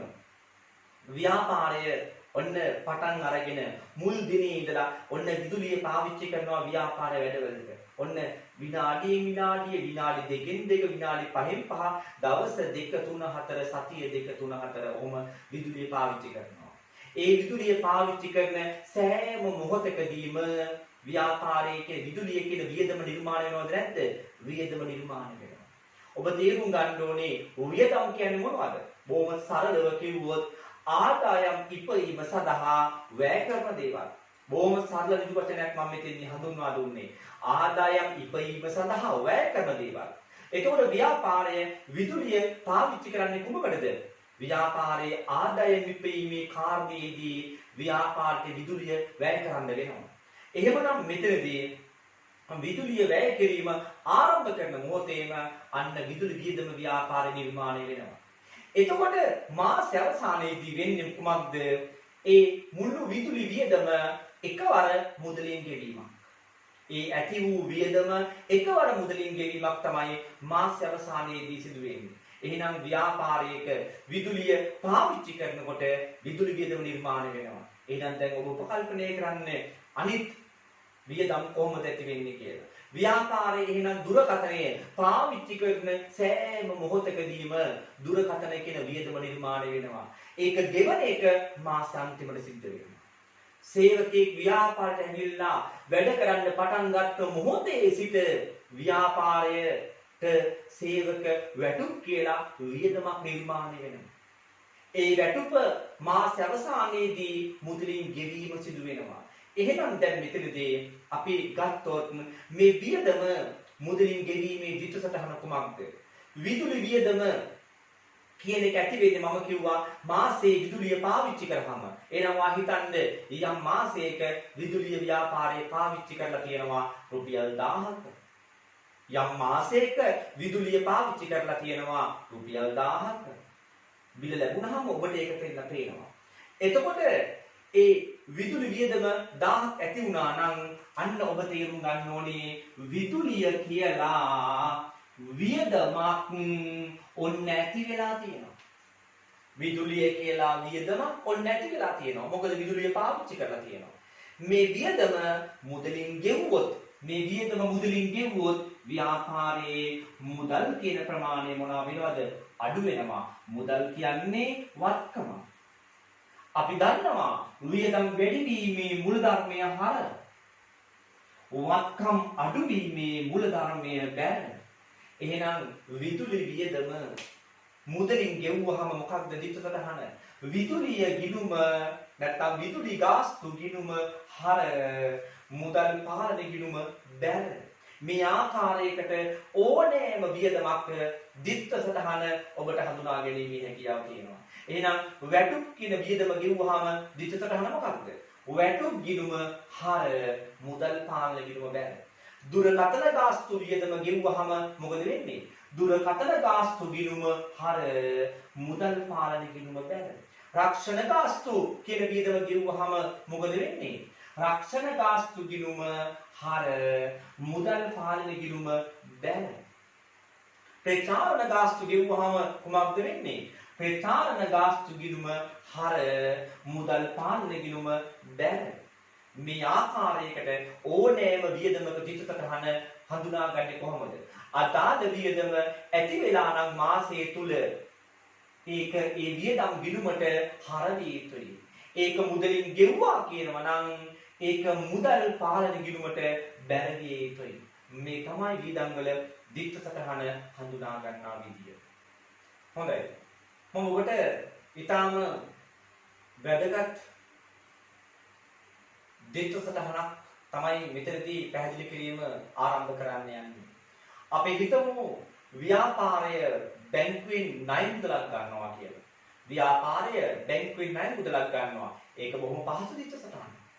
right කොහොමද සටහන් වෙන්නේ? බැංකුවකින් මුදලක් ගන්නවා ව්‍යාපාරේ. ඒක ගන්නේ ණයක් විදිහට. බැංකුවකින් මුදලක් ගන්නකොට ව්‍යාපාරයේ මුදල් ප්‍රමාණය මොනව වෙනවද? වැඩි වෙනවා. ඒ මුදල් ගන්නේ ණයක් විදිහට නම් ණය ගන්න ව්‍යාපාරයේ ණය වැඩි වෙනවා කියලා ඔබ දන්නවා. මේ ගන්න ණය බැංකු ණයක් නම් අපි ඒක විශේෂිතව ඒ ආකාරයෙන් හඳුන්වනවා. මුදල් කියන්නේ ව්‍යාපාරයක වත්කමක්. බැංකු ණය කියන්නේ වගකීමක්. කුමක්ද නම් මේකේ මූල ධර්මය ආදේශ කරාම හර බැලීම. වත්කම් වැඩිවීමේ මූල ධර්මයේ හර, වගකීම් වැඩිවීමේ මූල ධර්මයේ බැර. එහෙනම් බැංකුවකින් ණය ගත්තාම දිත්ත සටහන මොකක්ද? මුදල් පාලන ගිණුම හර, බැංකු ණය ගිණුම බැර. මුදල් පාලන ගිණුම හර, බැංකු ණය ගිණුම බැර. දැන් අපි කතා කරමු මේ ණය ගෙවුවහම ඇති වෙන තත්ත්වයේ පිළිබඳව. හොඳයි. මේ ණය ගෙවීමේදී මම බොහොම සරල තත්ත්වයකට මෙතනදී පළමුවෙන්ම එන්නම්. ඒ තමයි අපි හිතුව මෙතනදී ව්‍යාපාරය ගෙවන්නේ ගත්ත ණය වලින් රුපියල් 10000ක් කියලා. ව්‍යාපාරයේ ගත්ත ණය වලින් රුපියල් 10000ක් කියලා. එහෙමනම් මෙතනදී ඔබට හඳුනා ගන්න පුළුවන්කම ලැබෙනවා ගත්ත ණය ආපහු ගෙවනකොට මොකද වෙන්නේ? ගත්ත ණය වලින් 10000ක් ගෙවනවා. එතකොට ණය මුදල් ගෙවනකොට ව්‍යාපාරයේ මොකද වෙන්නේ? මුදල් ගෙවනකොට ව්‍යාපාරයේ මුදල් අඩු වෙනවා. මුදල් අඩු වෙනවා. ඒ වගේම ගත්ත ණය ගෙවනකොට ණය ගන්න ණය වැඩි වෙනවා. ඒවා ආපහු ගෙවනකොට ව්‍යාපාර ණය ප්‍රමාණය මොකද වෙන්නේ? අඩුවීමක් වෙනවා. ණය ගන්නකොට ව්‍යාපාරයේ මුදල් සහ බැංකු ණය කියන දෙකම වැඩි වෙනවා. ගත්ත ණය ආපසු ගෙවනකොට මොකද වෙන්නේ? ආපසු ගෙවනකොට මොකද වෙන්නේ? ව්‍යාපාරයේ මුදල් සහ බැංකු ණය කියන දෙකම අඩු වෙනවා. කලින් කියපු සටහනේ ප්‍රතිවිරුද්ධ සටහනයි. වත්කම් අඩුවීම මෙතන කුමක්ද වෙන්නේ? වත්කම් අඩුවීම බැර. වගකීම් අඩුවීමේ මූල ධර්මය මොකක්ද? මෙතන හර. එතකොට මෙතනදී කොහොමද දිට්ඨි සටහන එන්නේ? බැංකු ණය ගිණුම හර, බැංකු ණය ගිණුම හර, මුදල් පාලන ගිණුම බැර. මේක අපි කියනකොට මුලින්ම හර සටහන කියන්න ඕනේ, ඊට පස්සෙ තමයි බැර සටහන කියන්නේ. මම මෙතනදී ඒ විදිහට ලියන්න නැතුව ඔබට බැංකු ණය ගැනීමම ප්‍රතිවිරුද්ධ ආකාරයෙන් කියලා දුන්නේ ඔබට ඒ ගනුදෙනුවේ රිවර්ස් එන්ට්‍රි එක බව පැහැදිලි කරලා දෙන්න ඕන නිසා, ප්‍රතිවිරුද්ධ සටහන බව පැහැදිලි කරලා දෙන්න ඕනේ හින්දා. ණය ගන්නකොට මුදල් සහ ණය දෙකම වැඩි වෙනවා. ආපහු ගෙවනකොට මේ දෙකම කුමක් වෙනවද? අඩුවීමක් සිදු වෙනවා. හැබැයි මෙතනදී ඔබ හඳුනාගත යුතු විශේෂ කරුණක් තියෙනවා. ඒ තමයි කවදාවත් ව්‍යාපාරයක ණය ගෙවීමේදී ගත්ත ණය මුදල විතරක් ගෙවීම සිදු වෙන්නේ නැහැ. ගත්ත ණය මුදල විතරක් ගෙවීම සිදු වෙන්නේ නැහැ. ඒ කියන්නේ මේකයි. මොකක්ද? ව්‍යාපාරයක් ණය වාරිකයක් ගෙවුවා කිව්වොත් අපි හිතුවොත් ව්‍යාපාරයේ රුපියල් 10000ක ණය වාරිකයක් ගෙවුවා කියලා. අපි තේරුම් ගන්න ඕන දේ තමයි ව්‍යාපාරයේ ණය ගත්තොත් ඒක ගෙවීමේදී ගත්ත ණයක් ගෙවන්න ඕනේ, පොලියකුත් අපිට ගෙවන්න සිද්ධ වෙනවා. ගත්ත ණය මුදල ගෙවන්නත් ඕනේ, පොලියකුත් ගෙවන්න ඕනේ. අපි හිතමු මේ ගෙවූ වාරිකය මාසිකව තමයි ගෙවලා තියෙන්නේ. මාසිකව ගෙවලා තියෙන්නේ මේ වාරිකය. මේක ඇතුලේ තියෙනවා පොලිය රුපියල් 3000ක්. එතකොට මේ වාරිකය ඇතුලේ පොලිය රුපියල් 3000ක් තියෙනවා නම් ණය වලින් ගෙවිලා තියෙන්නේ කොච්චරද? ණය වලින් ගෙවිලා තියෙන්නේ 7000යි. එතකොට කොහොමද මේකේ දිත්ත සටහන් යා යුතු ක්‍රමය? අන්න එතනදී දිත්ත සටහන් යා යුතු ක්‍රමය තමයි ව්‍යාපාරයේ මුදල් සහ බැංකු ණය දෙකම අඩු වෙනවා. ඒ අඩු වෙන්නේ කොච්චරකින්ද? මුදල් සහ බැංකු ණය අඩු වෙනවා. ඒ අඩු වෙන්නේ කොච්චරකින්ද? 7000කින්. එතකොට මෙතන හර බැර වෙන වටිනාකම කොච්චරක් පමණයිද? 7000ක් විතරයි. එතකොට බැංකු ණය ගිණුම හර වෙන්නේ 7000යි. මුදල් පාලන ගිණුම බැර වෙන්නේ 7000යි. එතකොට මේ 3000ක පොලිය සටහන් කිරීම කරන්නේ කොහොමද? ණය පොලිය ගෙවීම සටහන් කරන්නේ කොහොමද? එතකොට මේ ණය පොලිය බැංකුවට දැන් ගෙවීමක් සිදු වෙලා තියෙනවා. එතකොට මේ පොලිය ගෙවුවා කියන්නේ ව්‍යාපාරයේ මුදල් ප්‍රමාණය කුමක් වෙනවද? අඩු වෙනවා. ඔබ මතක තබා ගන්න වැදගත් කරුණක් ණය පොලි කියන්නේ ව්‍යාපාරයක වියදමක්. එතකොට ණය පොලි කියන දේ ව්‍යාපාරයක වියදමක් නම් ණය පොලි කියන දේ ව්‍යාපාරයක වියදමක් නම් අපි ණය අරගෙන යම් කාලයක් ගත වෙන්න අපිට ඒ විදිහින් ගෙවන්න වෙන පොලිය මොනවා වෙනවද? වැඩි වෙනවා. ණය අරගෙන කල්ගත වීමේදී තමයි පොලියක් ගෙවන්න වෙන්නේ අපිට. අපි ගත්ත ණය අදම ගෙවනවා නම් අපි පොලිය ගෙවන්න ඕමනා නැහැ. ණය අරගෙන කාලයක් ගත වුණොත් ඒ කාලයට අදාළව බැංකුව අය කරන පොලිය අපි ගෙවිය යුතුයි. එහෙනම් ණය පොලිය ගෙවුවා කියන්නේ ඒක ගෙවන්නේ මුදලින්. එහෙනම් මුදල් අඩු වෙන්න ඕන. ඒ රුපියල් 3000කින් ඒ වගේම ඒ ගෙවු ප්‍රමාණය අපිට පොලි වියදම ලෙස සටහන් කරන්න සිද්ධ වෙනවා. එතකොට වියදම් වැඩි වීමේ මූලධර්මය හර ඒ වගේම මුදල් කියන්නේ වත්කම් අඩු වීමේ මූලධර්මය බැර කීයද මෙතන වටිනාකම රුපියල් 3000ක ප්‍රමාණයක්. එතකොට ණය ගෙවනකොට දිට්ඨ සටහන කුමක්ද? බැංකු ණය ගිණුම හර මුදල් පාලන ගිණුම බැර. ණය පොලි ගෙවීමේ දිට්ඨ සටහන කුමක්ද? ණය පොලි ගිණුම හර මුදල් පාලන ගිණුම බැර. අපිට මේකේ ජර්නල් සටහන ලියන්න කියලා කිව්වා නම් පොදු ජර්නලයක් ඇතුලේ අපි මේක ලියන විදිය කොහොමද? බැංකු ණය ගිණුමට හරවීම අපි එක් හර සටහනක් ලෙස ලියනවා. ණය පොලි ගිණුමට හරවීම එක් සටහනක් විදිහට ලියනවා. හර සටහන් දෙකයි. බැංකු ණය ගිණුම හර 7000යි. ණය පොලි ගිණුම හර 3000යි. මුදල් කියන වටිනාකම අවස්ථා දෙකේදීම කුමක්ද වෙන්නේ? බැරවීමක් වෙන්නේ. ඔක්කොම මුදල් පාලන ගිණුමට බැර වෙන ප්‍රමාණය කීයද? මෙතන මුදල් පාලන ගිණුම බැර වෙන්නේ 7000යි. මෙතන මුදල් පාලන ගිණුම බැර වෙන්නේ 3000යි. ඔක්කොම 10000ක්. මුදල් පාලන ගිණුම බැරය කියලා අපි තනි සටහනක් ලෙස ලියනවා. එතකොට ප්‍රායෝගිකව ජර්නල් සටහන කියලා දෙයක් ලිවීම ඔබ අනාගතයේ ඉගෙන ගන්නවා. එතකොට මේ ණය වාරිකයේ ගෙවීම ඒ දිට්ඨ සටහන මේ සටහන් දෙකම එකට තමයි ඔබ සම්බන්ධ කරලා ලියන්නේ. කොහොමද ලියන්නේ? බැංකු ණය ගිණුම හර 7000යි. ණය පොලි ගිණුම හර 3000යි. මුදල් පාලන ගිණුම බැර 10000යි. නමුත් මේ අවස්ථාවේදී ඔබ මෙතනදී දිට්ඨ සටහන හඳුනා ගන්නකොට ණය වාරිකේ ණය මුදල ගෙවීම, ණය කොටස ගෙවීම වෙනමත් ඒ වගේම ණය පොලිය ගෙවීම වෙනමත් මෙතනදී හඳුනාගත යුතුයි. හරි. එහෙමනම් අපේ ආරම්භ කිරීම කරමු ව්‍යාපාරයක ණයගැතියන් හා සම්බන්ධ ගනුදෙනු කීපයක දිට්ඨ සටහන හඳුනාගන්නේ කොහොමද කියලා. විශේෂයෙන් ඔබට මම මෙතනදී මතක් කරනවා ඔබ මේ වීඩියෝ බැලීමට පෙර මම දිට්ඨ සටහන් සම්බන්ධව මීට කලින් දාලා තියෙන වීඩියෝ එක අනිවාර්යෙන් බලන්න. ඒ වීඩියෝ එක බැලීමෙන් පසුව තමයි මේක බැලිය යුත්තේ. ඒක ඔබගේ දැනුම වර්ධනය කර ගැනීමට සහ මේ කොටස තේරුම් ගැනීමට ඉතාමත් වැදගත් වෙනවා. ඒ වගේම මම මෙතනදී විශේෂයෙන් ඔබගෙන් ඉල්ලීමක් කරනවා මාව මේ කාර්ය ඉස්සරහට කරගෙන යාමට ඔබ මාව ධෛර්යමත් කරන ආකාරය මට ගොඩක් වැදගත් වෙනවා.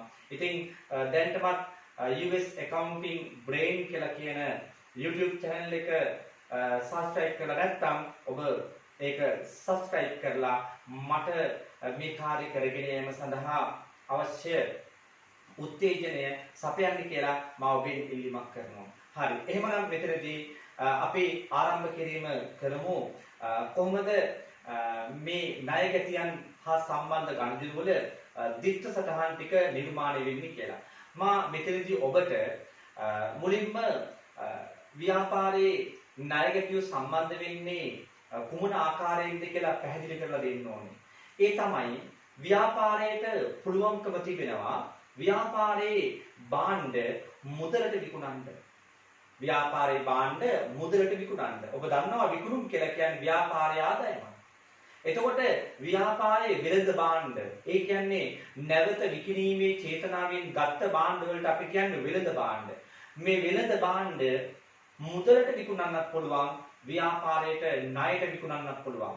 ණයට විකිණීමක් කළොත් ව්‍යාපාරයට පසු අවස්ථාවකදී මුදල් ලැබිය යුතුයි. ඒ ලැබිය යුතු මුදල් අපි හඳුන්වන්නේ ණය ගැතියන් කියලා. එතකොට ව්‍යාපාරයේ ණයට භාණ්ඩ විකිණීම නිසා ව්‍යාපාරයට ලැබිය යුතු මුදල් සලකන්නේ ණය ගැතියන් කියලා. වර්තමානයේදී අපි මේකට වෙළඳ ලැබිය යුතු ගිණුම් කියලා කියනවා. වර්තමානයේදී අපි වෙළඳ ලැබිය යුතු ගිණුම් කියලා මෙය හඳුනනවා. එතකොට මම මෙතනදී ඔබට දිට්ඨ සටහන් කීපයක්ම පැහැදිලි කරලා දෙන්න බලාපොරොත්තු වෙනවා. ඒ තමයි ව්‍යාපාරයක අපිට විකුණුම් සිදු වෙන්නේ කොයි ආකාරයෙන්ද? ඒ වගේම ණයට විකුණුම් සිදු වෙන්නේ කොයි ආකාරයෙන්ද? ණයට විකිණීමෙන් පසුව ඒ ණයගැතියගෙන් මුදල් ලැබීම කොයි ආකාරයෙන්ද සිදු වෙන්නේ? ඒ වගේම මේ මුදල් ලැබීමේදී දෙනු ලබන මුදල් වට්ටම් සටහන් කරන්නේ කොයි ආකාරයෙන්ද? ඒ වගේම ඒ විකුණු භාණ්ඩ වලට අදාළව කිසියම් මුදලක් ලැබුණ නැත්නම් අපි ඒක හඳුනාගන්නේ හානි කරන අලාභ විදියට. ඒ හානි කරන අලාභ සටහන් කරන්නේ කොයි ආකාරයෙන්ද? ඒ වගේම ඒ ණයට විකුණු භාණ්ඩ යම් හේතුවක් නිසා අපිට හරවා එවීමක් සිදු වුණොත් ඒ ආපසු එවුම් සටහන් කරන්නේ කුමන ආකාරයෙන්ද කියන මේ ගණිතය සියල්ල මම මේ වීඩියෝ එකෙන් ආවරණය කරන්න බලාපොරොත්තු වෙනවා. විශේෂයෙන් 2022 දරුවන්ට මේ කොටස් ඉතා හොඳින් අධ්‍යයනය කිරීම තුළ ඒ අයට බොහොම පහසුවෙන් ව්‍යාපාරික ගිණුම්කරණය හඳුනා ගැනීමේ හැකියාව තියෙනවා. හොඳයි, අපි යමු පළවෙනි දිට්ඨ සටහනට. මම ඔබට මතක් කිරීම කරන්න කැමතියි අපිට මුදලට විකුණුම් කළොත් දිට්ඨ සටහන.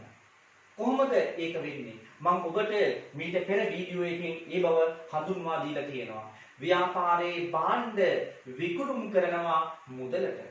එතකොට ව්‍යාපාරයේ භාණ්ඩ අලෙවි කරන්න ව්‍යාපාරයේ විකුණුම් ආදායම කුමක් වෙනවද?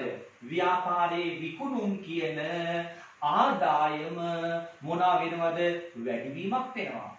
ආදායම් වැඩිවීමේ මූලධර්මය බැර. එහෙනම් මම ඔබට මීට කලින් හඳුන්වා දීලා තියෙනවා කුමක්ද? ව්‍යාපාරයක විකිණීමක් සිදු වුණොත් අනිවාර්යෙන් විකුණුම් ආදායම වැඩි වෙන නිසා ඒක විකුණුම් ගිණුමට බැර කළ යුතුමයි. විකුණුම් ගිණුමට බැර කළ යුතුමයි.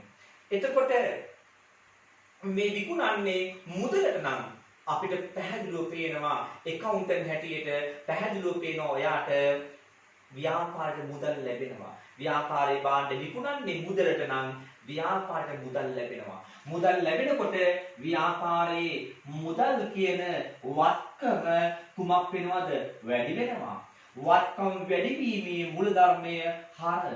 ඒ අනුව මම අතීතයේදී ඔබට පැහැදිලි කරලා දීලා තියෙනවා අපිට විකුණුම් වල දිට්ඨ සටහන කුමක්ද? මුදල් පාලන ගිණුම හර විකුණුම් ගිණුම බැර කියලා. දැන් කතා කරන්න හදන්නේ මෙහි ණයට විකුණුම් සිදු වුණොත් කොහොමද වෙන්නේ කියලා. කුඩා වෙනසයි වෙන්නේ කියලා ඔබ මතක තබා ගත යුතුයි.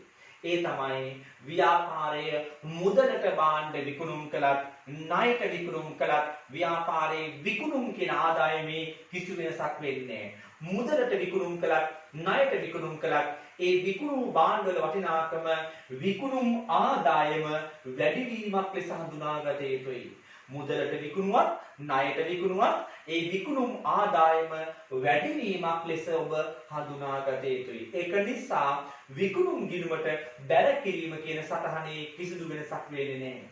හැබැයි මේ භාණ්ඩ ණයට විකිණීමක් කළොත් ණයට නම් විකුණුමේ ඔන්න තවත් අයිටමයක් ඇති වෙනවා. මොකක්ද? ණයට විකුණුම් කළොත් අනාගතයේදී ව්‍යාපාරයට ඒ මුදල් ලැබිය යුතුයි. ව්‍යාපාරයේ භාණ්ඩ ණයට විකුණුම් කළොත් අනාගතයේ මුදල් ලැබිය යුතුයි. උදාහරණයක් අපි හිතමු ව්‍යාපාරයේ භාණ්ඩ යෝජිත සමාගමට ණයට විකුණනවා. ව්‍යාපාරයේ මේ භාණ්ඩ යෝජිත සමාගමට ණයට විකිණීම කරනවා. එතකොට ව්‍යාපාරයේ විකිණීමක් කරන නිසා ව්‍යාපාරයේ විකුණුම් ආදායම වැඩි වෙනවා. එතකොට මේ භාණ්ඩ විකුණුම් කළේ යෝජිත සමාගමට. ඒතකොට යෝජිත සමාගමෙන් අනාගතයේදී මුදල් ලැබිය යුතුද නැද්ද? මුදල් ලැබිය යුතුයි. එහෙනම් ණයට විකිණීම නිසා මේ මුදල් ලැබිය යුතුයි. මේ ලැබිය යුතු මුදල් වලට කියන්නේ කොහොමද කියලාද? ණය ගැටියෝ කියලා. එතකොට මෙතනදී අපි තේරුම් ගන්න ඕන දේ තමයි ණයට විකුණුම් කළොත් ව්‍යාපාරයට ලැබිය යුතු මුදල් නැත්නම් ණය ගැටියෝ කියන අයිතමය ණය ගැටියෝ කියන අයිතමය ව්‍යාපාරයේ කොමක් වෙනවද? වැඩි වෙනවා. නැවත වතාවක් මතක් කරනවා මොකක්ද? ව්‍යාපාරයේ භාණ්ඩ ණයට විකිණීමක් කළොත් ඒ වෙනුවෙන් ව්‍යාපාරට මුදල් ලැබිය යුතුයි. ඒ ලැබිය යුතු මුදල් වලට කියන්නේ මොකක් කියලාද? ණය ගැටියෝ කියලා. ඒතර ඔබ තේරුම් ගන්න ණයට භාණ්ඩ විකුණන්න එක පැත්තකින් විකුණුම් වැඩි වෙනවා, තව පැත්තකින් ලැබිය යුතු මුදල් නැත්තම් ණය ගැටියෝ කියන එක මොනවා වෙනවද? වැඩි වෙනවා. ඔබ මේ ණය ගැටියෝ යනු වෙළඳ ලැබිය යුතු මුදල් කියලා හඳුනා ගැනීමේ කිසි දෝෂයක් නැහැ. මොකද්ද මේකට කියන්නේ? වෙළඳ ලැබිය යුතු මුදල්. වෙළඳ ලැබිය යුතු මුදල්. එතකොට ණය ගැටියෝ කියන වචනේ වෙනුවට ඔබට වෙළඳ ලැබිය යුතු මුදල් කියන කොටස පාවිච්චි කිරීමේ හැකියාව තියෙනවා. එතකොට වෙළඳ ලැබිය යුතු මුදල් නැත්නම් ණය ගැටියෝ කියලා කියන්නේ ව්‍යාපාරයක කුමක්ද? වත්කම් වැඩි වීමේ මූල ධර්මය හර. එහෙමනම් ණයට විකුණුම් කිරීමේ දිට්ඨ සටහන කුමක්ද? ණය ගැටියෝ. එහෙම නැත්නම් වෙළඳ ලැබිය යුතු මුදල් ගිණුමට මොනවා වෙනවද? හර කිරීම කරනවා. ඒක විකුණුම් ගිණුමට බැල කිරීම සිදු කරනවා. එහෙනම් ඔය ආකාරයෙන් අපේ ණයට විකුණුම් වල දිට්ඨ සටහන හඳුනාගත යුතුයි. හොඳයි. අපි එහෙමනම් හඳුනාගමු ණයට විකිණීමකින් පසු යම් දිනයකදී ව්‍යාපාරයට මේ ණය ගැටියන්ගෙන් මුදල් ලැබුණොත් එහි දිට්ඨ සටහන කුමක්ද කියලා. මම අන්න එතනදී ඔබට විශේෂ පැහැදිලි කිරීමක් කරන්න කැමතියි. අපි හිතමු ව්‍යාපාරය ණයට විකිණීම කළේ රුපියල් ලක්ෂයක භාණ්ඩ. ව්‍යාපාරයේ ණයට විකිණීම කළේ රුපියල් ලක්ෂයක භාණ්ඩ. ඒතර ව්‍යාපාරයට ලැබිය යුතු මුදල කොච්චරක් වෙනවද? ව්‍යාපාරයට ලැබිය යුතු මුදල කොච්චරක් වෙනවද? රුපියල් ලක්ෂයක්. ව්‍යාපාරයේ ලක්ෂයකට භාණ්ඩ ණයට විකුණුම් කළා නම් ව්‍යාපාරයට රුපියල් ලක්ෂයක මුදලක් ඒ අදාළ පාර්ශ්වයෙන් ලැබිය යුතුයි. උදාහරණයක් අපි ඉස්සෙල්ලා කතා කළේ යෝජිත සමාගමට ණයට විකුණුවා කියලා. එහෙනම් යෝජිත සමාගමෙන් අපිට ලැබිය යුතු මුදල කීයද? යෝජිත සමාගමෙන් ලැබිය යුතු මුදල කීයද? රුපියල් ලක්ෂය. දැන් අපි හිතමු මේ ලක්ෂයෙන් අපිට ලැබෙනවා මුදල් 60000. මුදල් ලැබෙනවා නම් අපිට මොකද වෙන්නේ? ව්‍යාපාරයේ මුදල් ප්‍රමාණය වැඩි වෙනවා. එතකොට ණය ගැටියන්ගේ වටිනාකමට කුමක්ද වෙන්නේ? ණයට විකුණුම් කළා ලක්ෂයක. එතකොට ණය ගැටියන්ගේ කීයක් බවට පත් වෙනවද? ලක්ෂයයි. එයාලගෙන් අපිට 60000ක් මුදල් ලැබුණාම ණය ගැටියන්ගේ කීයකින් අඩු වෙනවද? 60000කින් අඩු වෙනවා. එතකොට මුදල් ලැබුණාම ණය ගැටියන්ගේ නැත්නම් ණය ගැටියෝ කියන වටිනාකම මොකද වෙන්නේ? ණය ගැටියෝ කියන වටිනාකම මොනවා වෙනවද? අඩුවීමක් සිදු වෙනවා කියලා ඔබ තේරුම් ගත යුතුයි. තව විදියකින් පැහැදිලි කරොත් ණයට භාණ්ඩ විකුණුවොත් රුපියල් ලක්ෂයක් ලැබිය යුතුයි. එතකොට ඒකෙන් 60000ක් අපිට ලැබුණා නම් තව දුරටත් ලැබිය යුතු මුදල කීයද? 40000යි. එතකොට බලන්න අපිට ණයගැතියගෙන් මුදල් ලැබුණාම ඒ ණයගැතියගේ කීය දක්වා පහළ යනවද? 40 දක්වා පහළ යනවා. එතකොට මුදල් ලැබෙනකොට අපේ ලාච්චුවේ මුදල් වැඩි වෙනවා. එතකොට ණයගැතියන්ගේ යගේ මොකද වෙන්නේ? පහළ යනවා. අපි තුන් මෙතනදී තවත් දිනයකදී මේ 40000ක් අපිට ලැබුණා කියලා. මේ මුදලක් ලැබුණා කියලා හිතමු ණයගැතියන්ගේ. එතකොට දැන් ණයගැතියගේ කීයද? 0යි. ඒ කියන්නේ ණයගැතියෝ කියලා වටිනාකමක් ඉතුරු වෙනවද? ඉතුරු වෙන්නේ 40000ක ණය ගැටියෝ නැවත කීය දක්වා අඩු වෙනවද? 0 දක්වාම අඩු වෙනවා. එතකොට ණය ගැටියගේ මුදල් ලැබෙනකොට එක පැත්තකින් ව්‍යාපාරයේ මුදල් ප්‍රමාණය වැඩි වෙනවා. ව්‍යාපාරයේ මුදල් ප්‍රමාණය වැඩි වෙනවා. තව පැත්තකින් ණය ගැටියගේ මොනවා වෙනවද? අඩුවීමක් වෙනවා කියලා තේරුම් ගන්න ඕනේ. එහෙනම් මුදල් ලැබෙනකොට ව්‍යාපාරයේ මුදල් වැඩි වෙනවා. ණය ගැටියන්ගෙන් සල්ලි හම්බෙනකොට ණය ගැටියෝ කියලාගේ පහළ වෙනවා කියලා ඔබ හොඳින් තේරුම් ගත යුතුයි. මුදල් කියන්නේ ණය ගැටියෝ කියන්නේ ව්‍යාපාරයක වත්කම්. මුදල් කියන්නේ ණය ගැටියෝ කියන්නේ කුමක්ද? ව්‍යාපාරයක වත්කම්. වත්කම් වැඩි වීමේ මූලධර්මය හර. වත්කම් අඩු වීමේ මූලධර්මය බැර. එහෙනම් ණය ගැටියන්ගෙන් මුදල් ලැබීමේ දිට්ඨ සටහන කුමක්ද?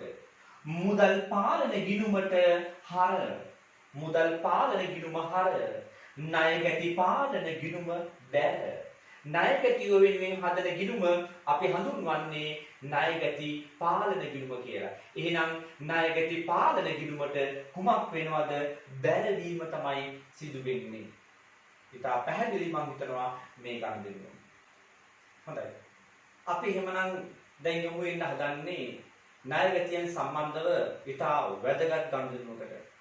ඒ ගනුදෙනුව තමයි දුම් වට්ටම් කියන ගනුදෙනුව. හරි. මෙතනදී අපේ දරුවෝ ව්‍යාපාරයක වට්ටම් පිළිබඳව යම් අවබෝධයක් ලැබිය යුතුයි. මම ඒ අවබෝධය මෙතනදී ඔබට කෙටියෙන් දෙන්න උත්සාහ කරනවා. ඔබ තේරුම් ගන්න මෙහෙම. ව්‍යාපාරයක වට්ටම් කොටස් දෙකක් විදිහට අපි සාකච්ඡා කරනවා. එකක් කියන්නේ අපි වෙළඳ වට්ටම් කියලා, අනික කියනවා අපි මුදල් වට්ටම් කියලා. වෙළඳ වට්ටම් කියලා කියන්නේ කොහොමද? භාණ්ඩයක ගැනුම් කටයුත්තක් හෝ විකුණුම් කටයුත්තක් සිදු වෙන වෙලාවේදී මොකද කිව්වේ? භාණ්ඩයක් ගන්නකොට හෝ විකුණනකොට ඒ භාණ්ඩේ ලකුණු කරලා තියෙන මිලෙන් යම් අඩුවීමක් සිදු කරන්න ඒ පාර්ශ්වයන් දෙදෙනා එකක වෙනවා නම්, ඒ ගැනුම්කරුවෝ සහ විකුණුම්කරුවා අතරේ යම් එකකතාවයක් ඇති වෙනවා නම් භාණ්ඩේ ලකුණු කරලා තියෙන මිලෙන් යම් වටිනාකමක් අඩු කරන්න, අන්න ඒකට කියන්නේ වෙළඳ වට්ටම කියලා. උදාහරණයක් අපි තුන් මෙතනදී සරල උදාහරණයක් ගමු. ඔබ යනවා වෙළඳ පොළට. යන්නේ ෂර්ට් එකක් ගන්න. මේ ෂර්ට් එකේ මිල ලකුණු කරලා තියෙනවා රුපියල් 2500ක්. ඔබ අහනවා ඒ පුද්ගලයාගෙන් මේ ෂර්ට් එකට ඩිස්කවුන්ට් නැද්ද කියලා, වට්ටම් නැද්ද කියලා. එතින්දී ඔහු කියනවා මේ ෂර්ට් එකට 20ක වට්ටමක් දෙන්න පුළුවන්. එතකොට කුමක්ද ඒ අර්ථය? ඒ ෂර්ට් එකේ ලකුණු කට තියෙන මිල රුපියල් 2500යි. 20ක වට්ටමක් ලබා දෙන්න ඔහු කැමතියි කියන එක තේරුම ඒ ප්‍රයිස් එකෙන් 120ක් අඩු කරන්න කැමතියි කියලා කියන එකයි. එතකොට මෙතනදී 2500ක භාණ්ඩයෙන් 120ක් කියලා කියන්නේ කීයද? රුපියල් 500ක්. එතකොට 2500ක මිල ලකුණු කරලා තියෙන භාණ්ඩයෙන් රුපියල් 500ක් අඩුවීමක් වෙනවා කියන්නේ ඔබට මේ භාණ්ඩය කීයකට මිලදී ගත හැකිද? රුපියල් 2000කට මිලදී ගත හැකියි. එතකොට 2500ක භාණ්ඩය 2000කට මිලදී ගත හැකියි. කීයකින් භාණ්ඩේ ලකුණු කළ මිල අඩු කරාද? 500කින් අඩු වුණා. ඒ අඩු වෙච්ච 500ට කියන්නේ වෙළඳ වට්ටම. කුමක්ද ව්‍යාපාර විසින් වෙළඳ වට්ටම් පිරිනැමීමේ අරමුණ? ව්‍යාපාරය වෙළඳ වට්ටම් පිරිනැමීමේ අරමුණ වෙන්නේ කුමක්ද? අදාළ ගැනුම් කරුවාව, භාණ්ඩේ ගැනුම් කරුවාව ඒ ගනුදෙනුවට පොළඹවා ගැනීම. අදාළ ගැනුම් කරුවාව ඒ ගනුදෙනුවට පොළඹවා ගැනීම. ඔබ මෙහෙම හිතන්න. 2500යි කියලා මිල අකුණු කරලා තියෙන වෙලාවේදී ඔහුගෙන් ඔබ වට්ටම් නැද්ද කියලා අහනකොට, ඩිස්කවුන්ට්ස් නැද්ද කියලා අහනකොට, එතින්දී ඔහු කියනවා මේක කම්පෙන් ප්‍රයිස් එක, මේක මිල අඩු කරන්නේ නැහැ කියලා. ඔබට එතනදී මොකද වෙන්නේ? ව්‍යාපාරේ ගන්න, මේ භාණ්ඩේ ගන්නට ලොකු පෙළඹීමක් ඇති වෙන්නේ නැහැ සමහර විට. හැබැයි මෙතනදී ඔහු රුපියල් 500ක් භාණ්ඩේ මිල අඩු කරන්න කැමති වෙනකොට ඔබට හිතෙනවා මේක වාසියක්. භාණ්ඩේ මිල අඩු වුණා. එහෙනම් මේක ගන්න ඕනේ කියලා ඔබට මානසික මට්ටමක් නිර්මාණය වෙනවා. එහෙනම් ඔබට මේ භාණ්ඩේ මිලදී ගන්න පෙළඹවීමක් ඇති වෙන්නේ ඒක ඩිස්කවුන්ට් එක නිසා. එහෙනම් මතක තියාගන්න භාණ්ඩයක ලකුණු කළ මිලෙන් යම් අඩු කිරීමක් කරනවා නම් ඒ භාණ්ඩේ ලකුණු කළ මිලෙන් අඩු වෙන එක අපි කියන්නේ වෙළඳ වට්ටම. මේ වෙළඳ වට්ටම කියන එක කිසිම ගිණුමක සටහන් වෙන්නේ නැහැ කියලා ඔබ හඳුනාගත යුතුයි. ඇයි මොකක්ද හේතුව? මේ වෙළඳ වට්ටම කියන එක ඇති වෙන්නේ ඒ ගිවිසුම ඇති වෙන්නේ ගනුදෙනුව සිදුවීමට පෙරමයි. මේ වෙළඳ වට්ටම ඇති වෙන්නේ ගනුදෙනුව සිදුවීමට පෙරමයි. 2500යි කියලා මිල ලකුණු කරලා තියෙනවා. 500ක වට්ටම අඩු කළාම තමයි ඔබ කියන්නේ එහෙනම් මට මේක දෙන්න කියලා. එහෙනම් ඔබ ඒ අදාළ විකුණුම් කරුවා සමග ගිවිසුමට ලැබෙන්නේ භාණ්ඩේ ගන්න යන්නේ වට්ටම අඩු කළාට පස්සේ ලැබෙන මුදලට. ඒ කියන්නේ රුපියල් 2000ක වටිනාකමකටයි ගනුදෙනුව සිදු වෙන්නේ. ඒතර ගනුදෙනුවේ අගය රුපියල් 2000. ඒ ගනුදෙනුව තමයි මෙතනදී පොත්වල සටහන් කළ යුතු ගනුදෙනුව. එතකොට මෙතනදී ඒ වෙළඳ වට්ටම කියන එක නිර්මාණය වෙන්නේ ගනුදෙනුව සිදු වීමට පෙරමයි. ඒක නිසා මෙතනදී අපි ඒක අපේ ලෙජර් ගිණුම් වල සටහන් කිරීමක් සිදු කරන්නේ නැහැ. එතකොට මේ වට්ටම් වල ඊළඟ වර්ගය මොකක්ද? ඊළඟ වර්ගය තමයි මුදල් වට්ටම් කියලා කියන්නේ. වෙළඳ වට්ටම් කියන්නේ මොකක්ද? භාණ්ඩයක ලකුණු කළ මිලෙන් අඩු කරන ප්‍රමාණය. භාණ්ඩයක ලකුණු කළ මිලෙන් අඩු කරන ප්‍රමාණය. මුදල් වට්ටම කියලා කියන්නේ මොකක්ද? යම් මුදල් හුවමාරුවකදී ඒ නියමිත මුදලින් අඩු කරන ප්‍රමාණය. යම් මුදල් හුවමාරුවකදී ඒ නියමිත මුදලින් අඩු කරන ප්‍රමාණය. එහෙම මුදල් වට්ටමක් නිර්මාණය වෙන්නේ කුමන හේතුවක් නිසාද? අපි සරල උදාහරණයක් ගමු. අපි හිතමු මෙතනදී ඔබට කාගෙන් හරි මුදල් ලැබෙන්න තියෙනවා. යම් මුදලක් ලැබෙන්න තියෙනවා. අපි හිතමු රුපියල් 10000ක මුදලක් ලැබෙන්න තියෙනවා. අපි හිතමු මෙහෙම. ව්‍යාපාරයේ යෝජිත සමාගමකට භාණ්ඩ විකුණනවා. යෝජිත සමාගමට භාණ්ඩ විකුණනවා රුපියල් 10000කට. එහෙනම් යෝජිත සමාගමෙන් ලැබිය යුතු මුදල කීයද? රුපියල් 10000යි. ඔබ ණයට විකිණීමක් නම් කළේ ඔබට ලැබිය යුතු මුදල 10000යි. ඔබ දන්නවා ණයට විකිණීම නිසා මේ ලැබිය යුතු මුදල් වලට අපි කියන්නේ ණය ගැටියෝ. එහෙනම් ණය ගැටියෝ කියන වටිනාකම කොච්චරද? 10000යි. අපි හිතමු මේ මුදල ඔබට ලබා දෙනවා කියලා යෝජිත සමාගම එකඟ වෙලා තියෙන්නේ දින 20කින්. ඒතර ඔබ දන්නවා මේ රුපියල් 10000ක මුදල ලැබෙන්නේ දින 20කින් කියලා. හැබැයි ඔබට යම් කිසි මුදල් හදිස්සියක්. ඔබට මුදල් සපයා ගැනීම වෙන ක්‍රමවේදයකුත් නැත්නම් ඔබ කල්පනා කරනවා යෝජිත සමාගමෙන් ඔබට මුදල් ලැබිය යුතුයි රුපියල් 10000. මේක ඉක්මනින් ලබා ගැනීමට හැකියාවක් තියනවද? තියෙනවා. මොකක්ද හැකියාව? ඔබ යෝජිත සමාගමට මෙන්න මෙහෙම යෝජනාවක් කරනවා. මොකද්ද යෝජනාව? දින 20ක් ඇතුළත සල්ලි ගෙවනවා නම් 10000 ගෙවන්න කිසි ගැටලුවක් නැහැ. නමුත් ඔබ ආයතනයට පුළුවන් නම් අපිට දින දෙකක් ඇතුළත සල්ලි ගෙවන්න. අපි ඒ මුදලින් 10% අඩු කරන්න කැමතියි. එතකොට බලන්න ඔබට ලැබෙන්න තියෙන මුදලෙන් ඔයා ව්‍යාපාරයේ කවුන්ටර් දැන් මම මේක තේරුම් ගන්න. ඔබගේ ව්‍යාපාරයට ලැබෙන්න තියෙන මුදලින් 10% අඩු කරන්න ඔබ ආයතනයේ කැමතියි. ඇයි ඔබ ආයතනයේ කැමති උනේ ඒකට? 10% අඩු කරා කියලා කියන්නේ ඔබ හිතන්නේ මේකෙන් 10%ක මුදලක් අඩු කළා කියලා කියන්නේ කීයක්ද අඩු වෙන්නේ? රුපියල් 1000 අඩු වෙනවා. එතකොට කීයද ලැබෙන මුදල? ඔව් ලැබෙන මුදල රුපියල් 9000යි. ලැබෙන්න තිබුණ මුදල 10000යි. නමුත් ඒක මොකද වෙන්නේ? 9000 දක්වා අඩුවීමක් සිදු වෙනවා. එතකොට මේ විදියට ඔබ ඇයි වට්ටමක් දීලා නැත්තම් අඩු කරගන්න අවස්ථාව දීලා මෙහෙම මුදල් ලබා ගන්න? ඔබට තියෙන මුදල් හදිස්සියක් නිසා.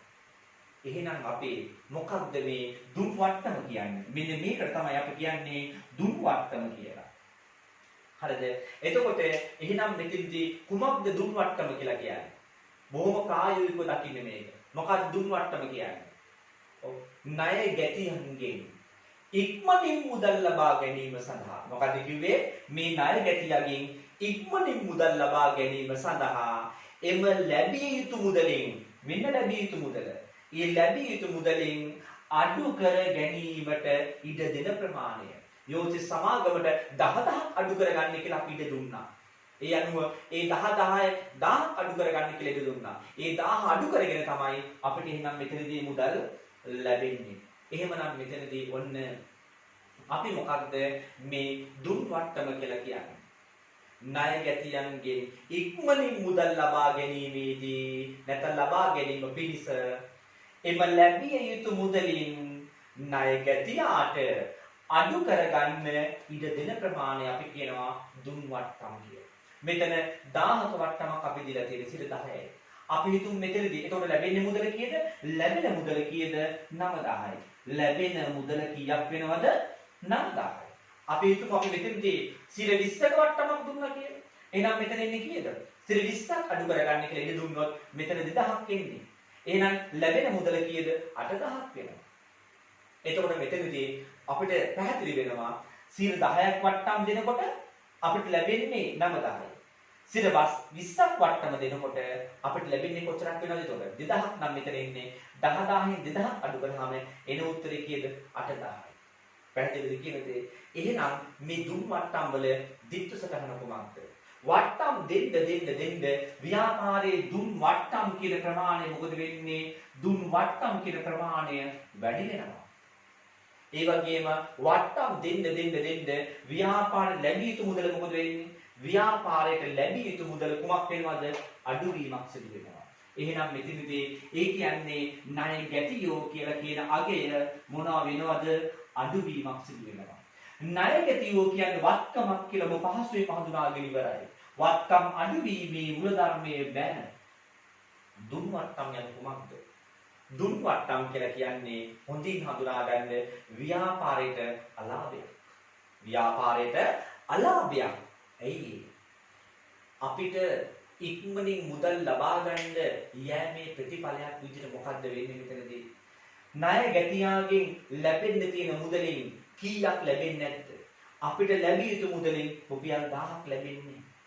එතකොට ව්‍යාපාරයට ලැබිය යුතු මුදල් ලැබෙන්නේ කියලා කියන්නේ ඒක පාඩුවක්. ව්‍යාපාරයට ලැබිය යුතු මුදල් ලැබෙන්නේ කියන්නේ ඒක පාඩුවක්. ඒක ගිණුම් කරන්නේ සලකන්නේ වියදමක් හැටියට. එහෙමනම් මෙතනදී දුන් වට්ටම් කියලා කියන්නේ ව්‍යාපාරයක වියදම්. වියදම් වැඩි වීමේ මූලධර්මයේ හරය. එහෙනම් දුන් වට්ටම් වල දිට්ඨ සටහන කොහොමද? දුන් වට්ටම් ගිණුම හර ණය ගැති පාලන ගිණුම දැර. දුන් වට්ටම් ගිණුම හර ණය ගැති පාලන ගිණුම දැර. ණය ගැති විනේ හදන ගිණුම ණය ගැති පාලන ගිණුම කියලා මම ඔබට මේක කලින් පැහැදිලි කරලා දෙන්නවා. හයි එහෙමනම් අපි දුන් වට්ටම් කඩේවත් ඊටාම හොඳින් හඳුනා ගැනීම කළා. එහෙමනම් අපි දැන් හඳුනා ගැනීම සිදු කරමු. ව්‍යාපාරයක හානි කරන අලාභ කොහොමද සටහන් කරන්නේ කියලා. හානිකට අලාභ කියන්නේ මොකක්ද? මේක මීට පෙර හඳුනාගත් පදය තමයි බොල් ණය කියලා කියන්නේ.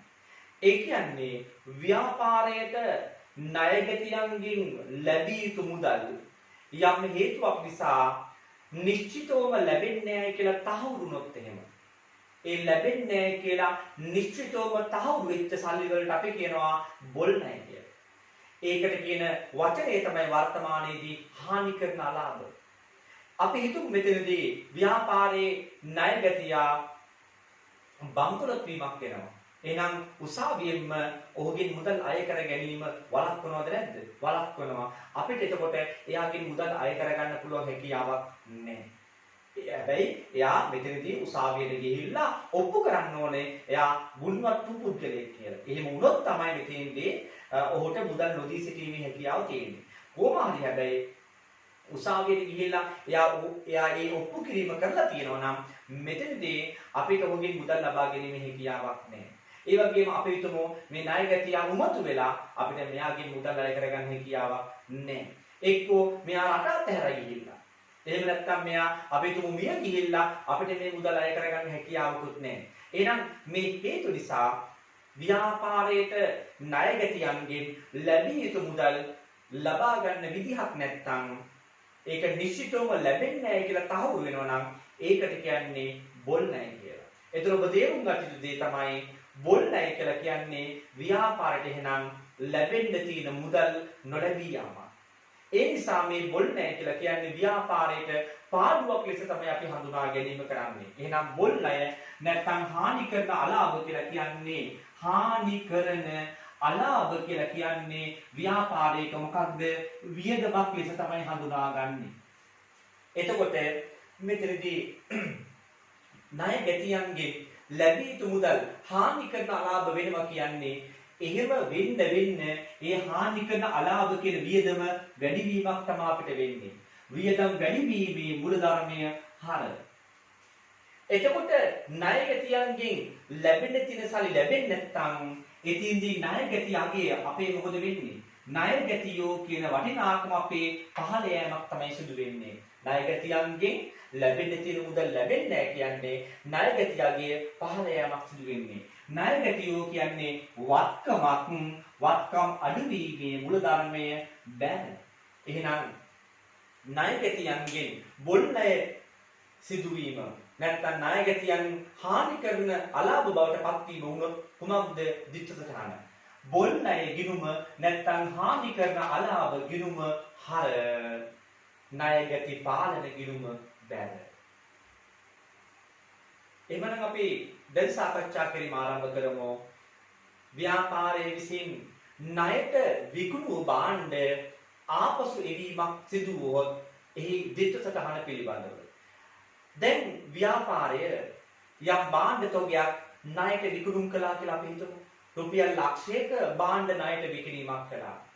ඒතර ඔබ දන්නවා මේ වෙනකොට ඒ දිට්ඨ සටහන අපි ණයට විකුණුම් සටහන් කරන්නේ කොයි විදියටද? ණය ගැති පාලන ගිණුම හර. කුමක්ද වෙන්නේ? ණය ගැති පාලන ගිණුමට හර කිරීමක් කරනවා. ඒ වගේ මේක විකුණුම් ගිණුමට කුමක් වෙනවද? බැර කිරීමක් වෙනවා. අපි හිතමු රුපියල් ලක්ෂයක්. රුපියල් ලක්ෂයක්. යම් හේතුවක් නිසා මෙතනදී මේ භාණ්ඩ වලින් අපි හිතමු රුපියල් 5000ක භාණ්ඩ අපිට හරවලා ඉවරනවා. ආපසු එවනවා. ඒ ආපසු එවීමේ දිට්ඨ සටහන තමයි දැන් අපි මෙතනදී හඳුනා ගන්න යන්නේ. එතකොට ඔබ හොඳින්ම තේරුම් ගන්න මේ කාරණාව.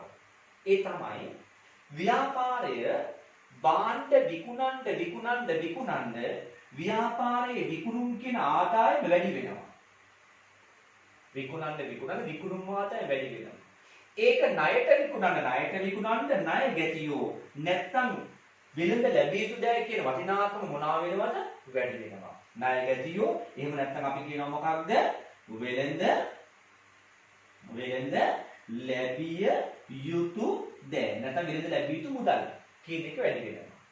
දැන් මේ අය අපිට 5000ක භාණ්ඩ ආපසු ඉවුවොත් කුමක්ද ඇති වෙන බලපෑම?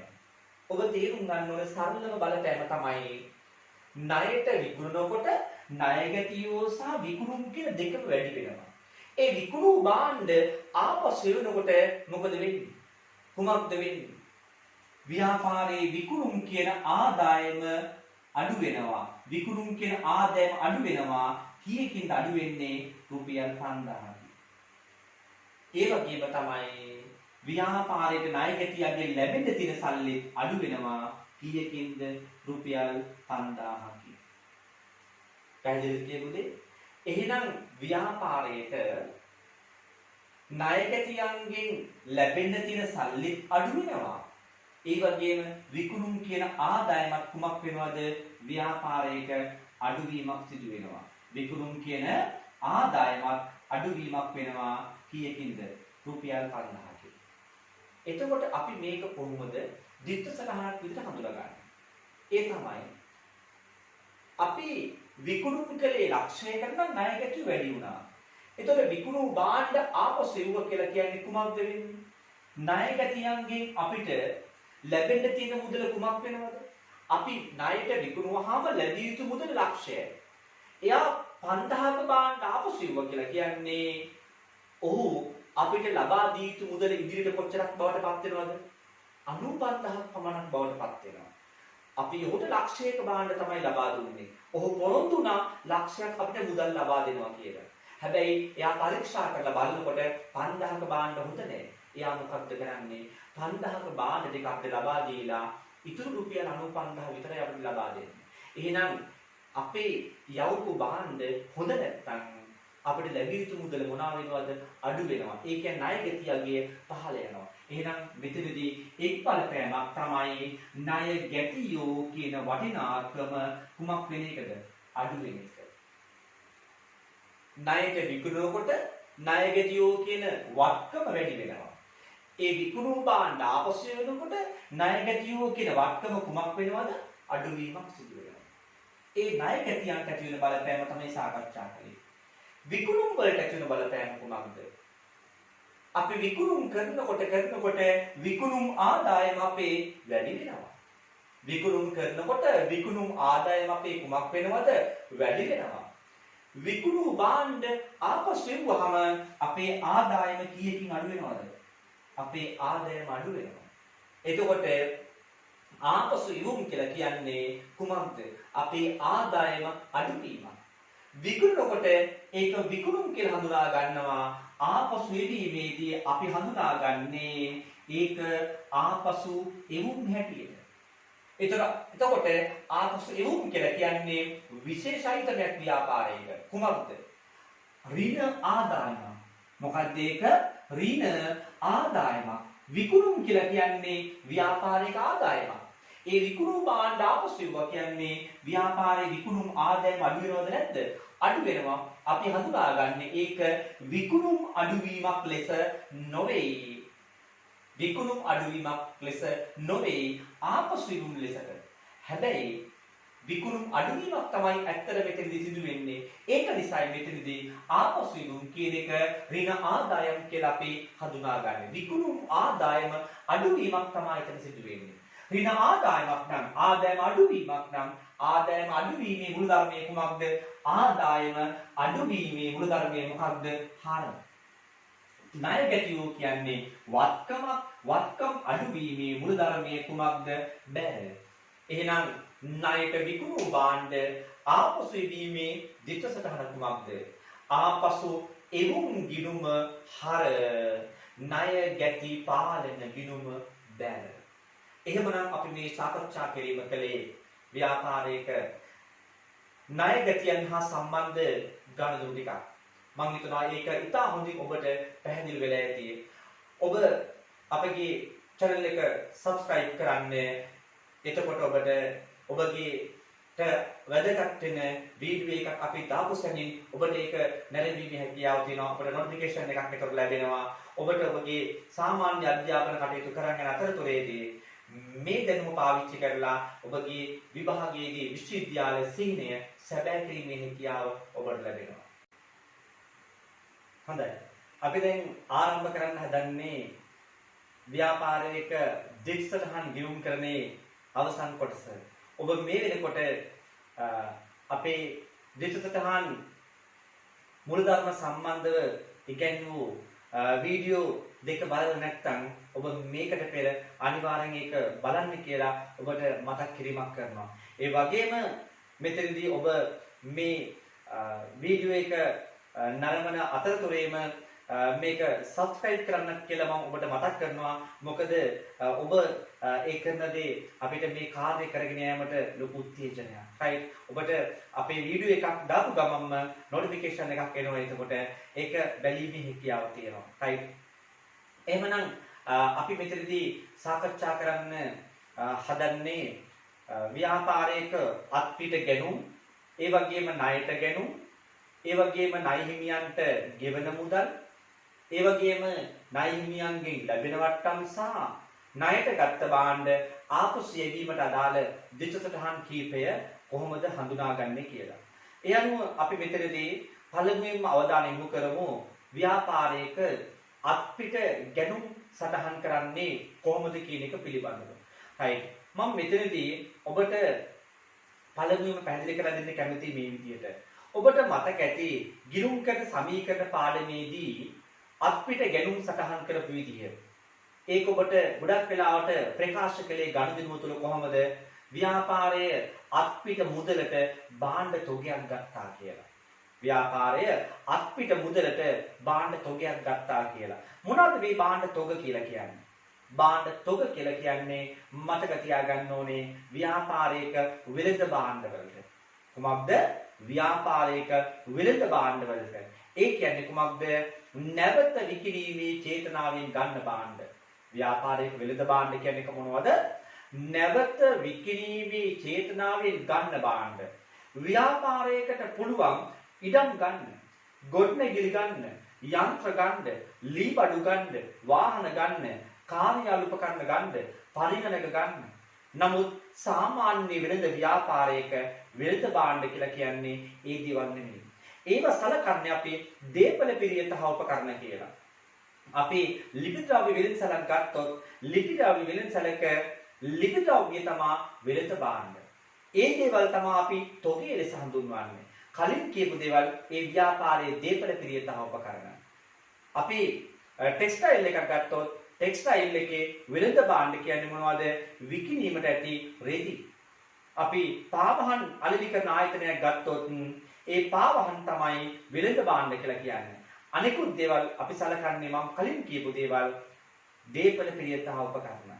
එහෙනම් මේ වෙළඳ භාණ්ඩ ව්‍යාපාරයට පුළුවන්කම තියෙනවා අත්පිට මුදලට ගන්නත් ඒ වගේම ණයට ගන්නත්. අත්පිට මුදලට ගත්තොත් කුමක්ද සටහන් කරන විදිහ? අපි සමීකරණ පාඩමේදී මේක තේරුම් ගත්තා. සල්ලි ගෙවලා ව්‍යාපාරයේ භාණ්ඩ තොග ගන්නවා.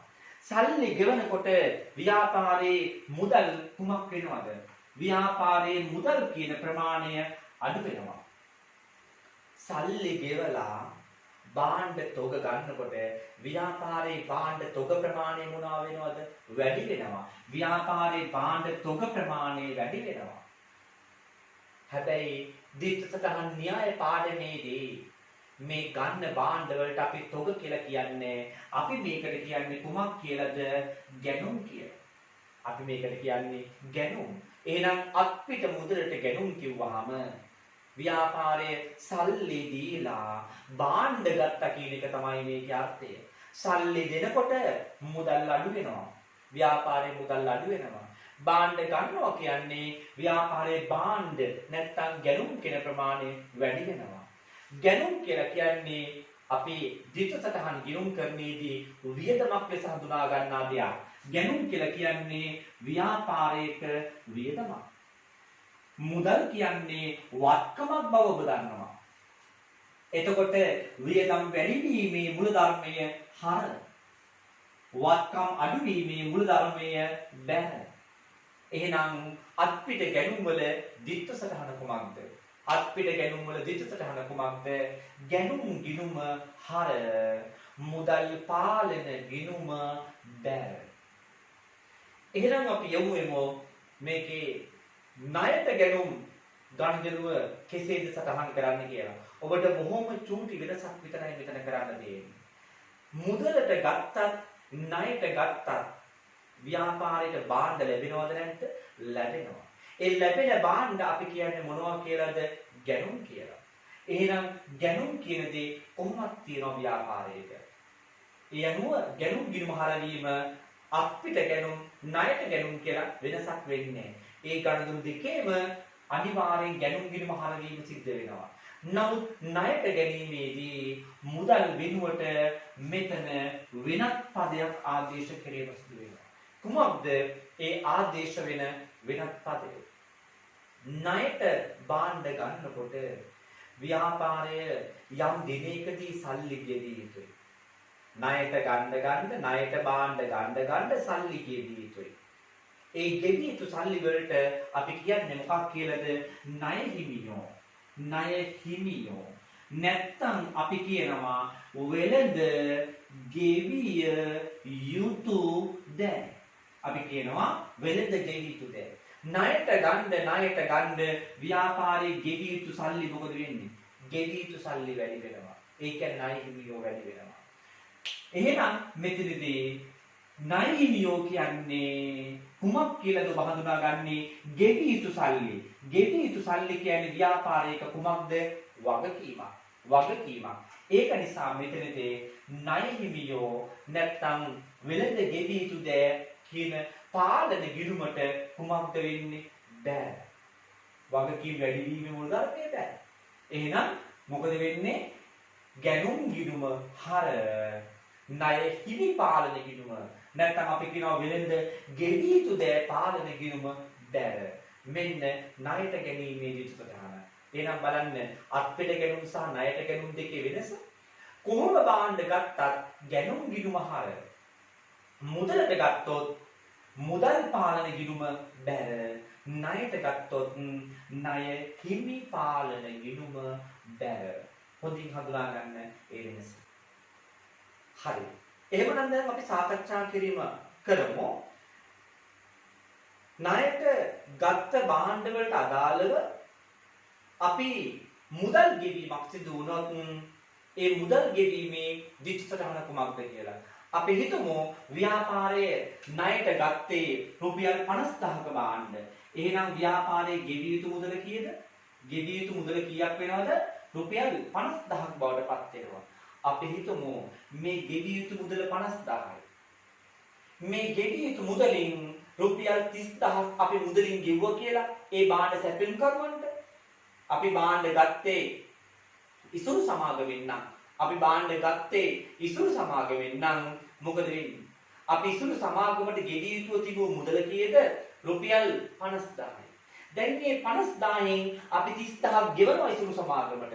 එහෙනම් මුදල් ගෙවුවා කියන්නේ ව්‍යාපාරයේ මුදල් කුමක් වෙනවද? අඩුවීමක් සිදු වෙනවා. දැන් බලන්න එහෙනම් ඉසුරු සමාගමට ගෙවන්න තියෙන සල්ලි ගෙවුවාම 30000ක් ගෙවුවාම ඉසුරු සමාගමට ගෙවිය යුතු මුදල් කීයකින් අඩු වෙනවද? 30000කින් අඩු වෙනවා. එහෙනම් අපි ණය හිමියන්ට සල්ලි ගෙවනකොට ණය හිමියගේ කුමක් වෙනවද? ණය හිමියෝ කියන වටිනාකම අඩුවීමක් සිදු වෙනවා. ණය හිමියෝ කියන්නේ වගකීමක්. මුදල් කියන්නේ වත්කමක්. වගකීම් අඩුවීමේ මූලධර්මය හර. වත්කම් අඩුවීමේ මූලධර්මය බැර. එහෙනම් කුමක්ද ණය හිමියන්ට මුදල් ගෙවීමේ දිට්ඨිසටහන? ණය හිමි පාලන ගිණුම හර. ණය හිමි වෙනින් අපි හදන ගිණුම ණය හිමි පාලන ගිණුම ඒකට හර දිය යුතුයි. මුදල් පාලන ගිණුම බැර. මුදල් පාලන ගිණුම බැර. එමනම් අපි සාකච්ඡා කිරීම කරමු. ණය හිමියන්ට මුදල් ගෙවීමේදී අපිට වට්ටමක් ලැබුණොත් දිට්ඨිසටහන කුමක්ද කියලා. අපි හිතමු අපේ ණය හිමියන්ට ගෙවිය යුතු මුදල රුපියල් 50000යි. අපේ ණය හිමියන්ට ගෙවිය යුතු මුදල කීයද? ගෙවිය යුතු මුදල රුපියල් 50000. එතකොට අපි මේ මුදල ගෙවන්න එකක වෙලා තියෙන්නේ දින 30කින්. අපි හිතමු අපි මේ මුදල ගෙවන්න එකක වෙලා තියෙන්නේ දින 30කින්. හැබැයි අපිට භාණ්ඩ සැපයූ මේ පුද්ගලයාට කිසියම් මුදල් හදිස්සියක්. එතකොට මේ පුද්ගලයා අපි ඉල්ලීමක් කරනවා දින දෙකක් ඇතුළත සල්ලි ගෙවනවා නම් අපි දින දෙකක් ඇතුළත ඔහුට සල්ලි ගෙවනවා නම් ඔහු අඩු කරන්න කැමතියි කියලා 10%ක්.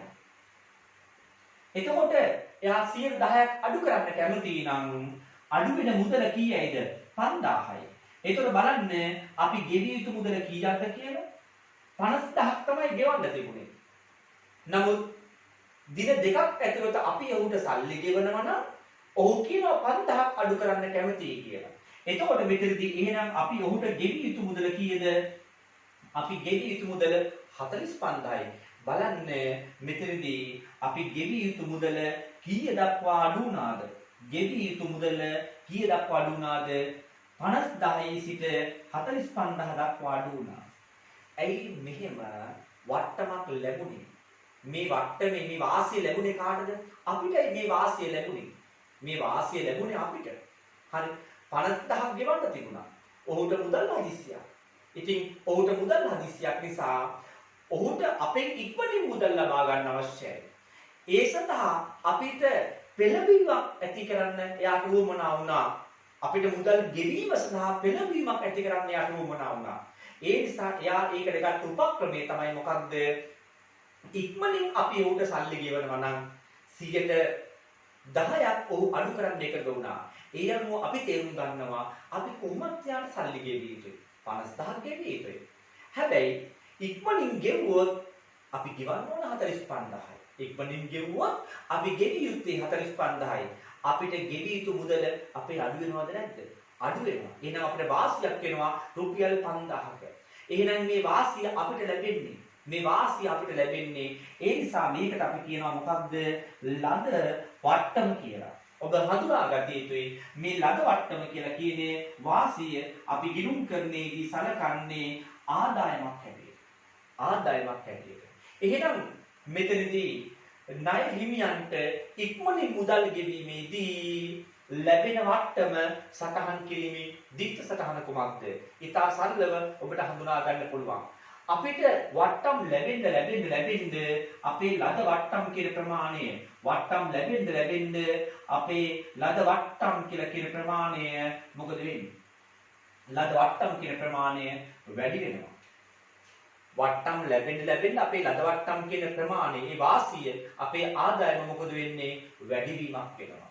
එතකොට අපිට වට්ටම් ලැබෙනකොට අපි ගෙවිය යුතු මුදල මොකද වෙන්නේ?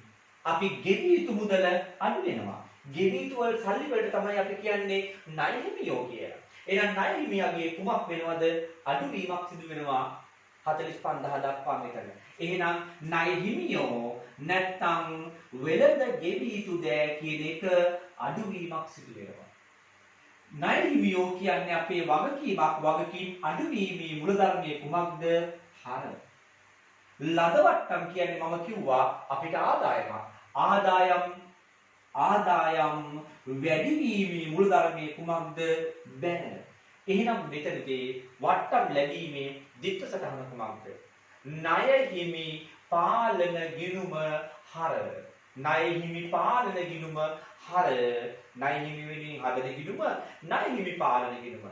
එහෙනම් මේ ණය හිමි පාලන ගිණුම හර ලද වට්ටම් ගිණුම බැර. මේ තමයි වට්ටම් ලැබීමේ දිට්ඨ සටහන. එමනම් අපි සාකච්ඡා කිරීම කරමු දැන්. ණයට ගත්ත භාණ්ඩ කිසියම් හේතුවක් නිසා සැපයුම් කරුවන්ටම අපි හරවා යැවීමක් සිදු වුණොත් එහි දිට්ඨ සටහන කුමක්ද කියලා. ණයට ගත්ත භාණ්ඩ ආපසු යැවීමේ දිට්ඨ සටහන. මෙතෙන්දී මම ඔබට මතක් කරන්න කැමතියි ණයට ගත්ත භාණ්ඩ මේ ගත්ත භාණ්ඩ අපි ඇයි සැපයුම් කරුවන්ට ආපහු යවන්නේ? අපි හිතමු අපි ඉල්ලු වර්ගය නෙමේ අපිට ඒවලා තියෙන්නේ. අපි ඒවා ප්‍රතික්ෂේප කරලා ආපහු යවනවා. ඉල්ලු ප්‍රමාණයට වඩා වැඩිපුර අපිට ඒවලා. අපි ඉතිරිත් වැඩිපුර ප්‍රමාණය ප්‍රතික්ෂේප කරලා ආපහු යවනවා. අපි හිතමු ඉල්ලු නැත්තම් එකඟ වූ මිල ගණන් යටතේ නෙමෙයි භාණ්ඩ වල තියෙන්නේ. වෙනස් වූ මිල ගණන් යටතේ අපිට ඉතිරිත් භාණ්ඩ ප්‍රතික්ෂේප කිරීම කරලා ආපහු යැවීමේ හැකියාව තියෙනවා. ඒ වගේම අපි හිතමු මෙතනදී භාණ්ඩ අපිට ඉවීමේදී ප්‍රවාහනයේදී තැලීම පොඩිවීම හානි වීම වගේ වෙලා තියෙනවා. තැලිච්ච පොඩි වෙච්ච හානි වෙච්ච අපිට අරගෙන තේරුමක් නැහැ. අපි ඒ දේවල් මොනවා කරනවද? ආපසු යැවීමක් සිදු කරනවා. ඒ වගේම අපි හිතමු මෙතනදී අපිට එවල තියෙන්නේ කල්ලිකුත් වූ භාණ්ඩ නැත්නම් නැෂ්‍ය වූ භාණ්ඩ අපි ඒවත් ප්‍රතික්ෂේප කරලා ආපහු යවනවා. මේ ආකාරයට අපිට එවල තියෙන භාණ්ඩ නැත්නම් අපි ණයට ගත්ත භාණ්ඩ ආපසු යැවීමක් වුණොත් ඒකේ දිට්ඨ සටහන තමයි අපි අවසාන වශයෙන් මෙතනදී හඳුනා ගැනීම කරන්න යන්නේ. ඒ අනුව අපි බලමු මෙතනදී මේ භාණ්ඩ ණයට ගත්තාම දිට්ඨ සටහන මොකක්ද කියලා. අපි ණයට ගැනුම් දිට්ඨ සටහන කතා කරලා තියෙනවා මීට කලින්. ඔබට මතක ඇති. කුමක්ද? ගැනුම් ගිණුම හර ණය හිමි පාලන ගිණුම බැර. අපි තුමු රුපියල් 50000ක භාණ්ඩ තමයි අපි මෙතනදී මේ විදිහට ණයට ගත්තේ කියලා. එහෙනම් කුමක්ද මේකේ අර්ථය? අපිට 50000ක භාණ්ඩ ලැබිලා තියෙනවා. හැබැයි මේව ගත්තේ ණයට. ඒ අනුව අපි ණය හිමියන්ට ගෙවිය යුතු මුදල කීයක් බවට පත් වෙලා තියෙනවද? 50000ක් බවට පත් වෙලා තියෙනවා. ණයට ගත්තා කියන්නේ මොකද වෙන්නේ? භාණ්ඩ ලැබුණා අපිට 50000. ඒ වෙනුවෙන් මුදල් ගෙවිය යුතුයි අපි 50000. දැන් අපි හිතමු මේ ලැබිච්ච භාණ්ඩ පරීක්ෂා කිරීමේදී අපිට තේරෙනවා රුපියල් 10000ක භාණ්ඩ හොඳ තත්ත්වයක නැහැ. අපි හිතමු මෙතෙන්දී මේ භාණ්ඩ ප්‍රවාහනයේදී තැලීමක්, පොඩවීමක්, හානිවීමක් වෙලා තියෙනවා කියලා හිතන්න. ඒතර අපි මෙතනදී මොකද කරන්නේ? මේ 10000ක භාණ්ඩ ඔහුට ආපහු හරවලා යවනවා මේ භාණ්ඩ අපිට එපා කියලා. එතකොට අපි 10000ක භාණ්ඩ ආපසු යවුවා කියලා කියන්නේ මේ ගත්ත භාණ්ඩ වලින් ආපහු යවුවා කියන්නේ ආපසු යැවීම සිදු වුණා කියලා කියන්නේ මේ ගත්ත භාණ්ඩ වලින් මොකද වෙන්නේ? 10000. ගත්ත භාණ්ඩ වලින් 10000ක් මොනවා වෙනවද? අඩු වෙනවා. 50000ක භාණ්ඩ අපි ගත්තා. නමුත් හොඳ නැති නිසා ආපසු යවුව 10000. එහෙනම් ගත්ත භාණ්ඩ අඩු වෙනවා. එහෙනම් එක පැත්තකින් මේ ගැණුම් වටිනාකම අඩු වෙනවා කියලා ඔබ තේරුම් ගන්න ඕනේ. ඒ වගේම තමයි මේ ගත්ත භාණ්ඩ අපේ ආපසු යවනකොට ණය හිමියන්ට නැත්තම් ගෙවි යුතු මුදලට තියෙන බලපෑම මොකද්ද? 50000ක භාණ්ඩ ගත්තනම් අපි ගෙවි යුතු මුදල 50000යි. ඒ ගත්ත භාණ්ඩෙන් 10000ක් ඒවා හොඳ නැහැ කියලා අපි ආපසු යවුවොත් සැපෙම් කරුවන්ට අපි ඔහුට ගෙවි යුතු මුදල තවදුරටත් කීයද? 10000ක භාණ්ඩ ආපහු ලබා දුන්නා කියන්නේ දැන් අපි ඔහුට ගෙවි යුතු මුදල කුමක් බවට පත් වෙනවද? 40000 දක්වා අඩුවීමක් වෙනවද නැද්ද?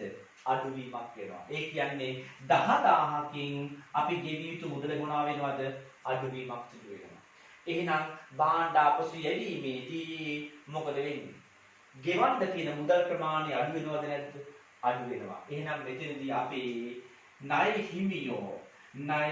හිමියෝ කියන්නේ අපි ගෙවි යුතු සල්ලි ඒක අඩු වෙනවා කියලා තේරුම් ගත යුතුයි. ඒ වගේම භාණ්ඩ ආපසු යැවීමේදී මේ ගත්ත භාණ්ඩ කුමක් වෙනවද? ගත්ත භාණ්ඩ අඩු වෙනවා. භාණ්ඩ ආපසු යැවීමේදී මේ ගත්ත භාණ්ඩ අඩු වෙනවා. එහෙනම් ගැණුම් අඩු වෙන එක අපි මෙතන කියන්නේ කුමක් කියලාද? ආපසු යැවුම් කියලා තමයි අපි ඒක හඳුනාගන්නේ. භාණ්ඩ ගන්නකොට ගැණුම් කියලා කියනවා. ගත්ත භාණ්ඩ ආපසු යැවීමේදී ආපසු යැවුම් කියනවා.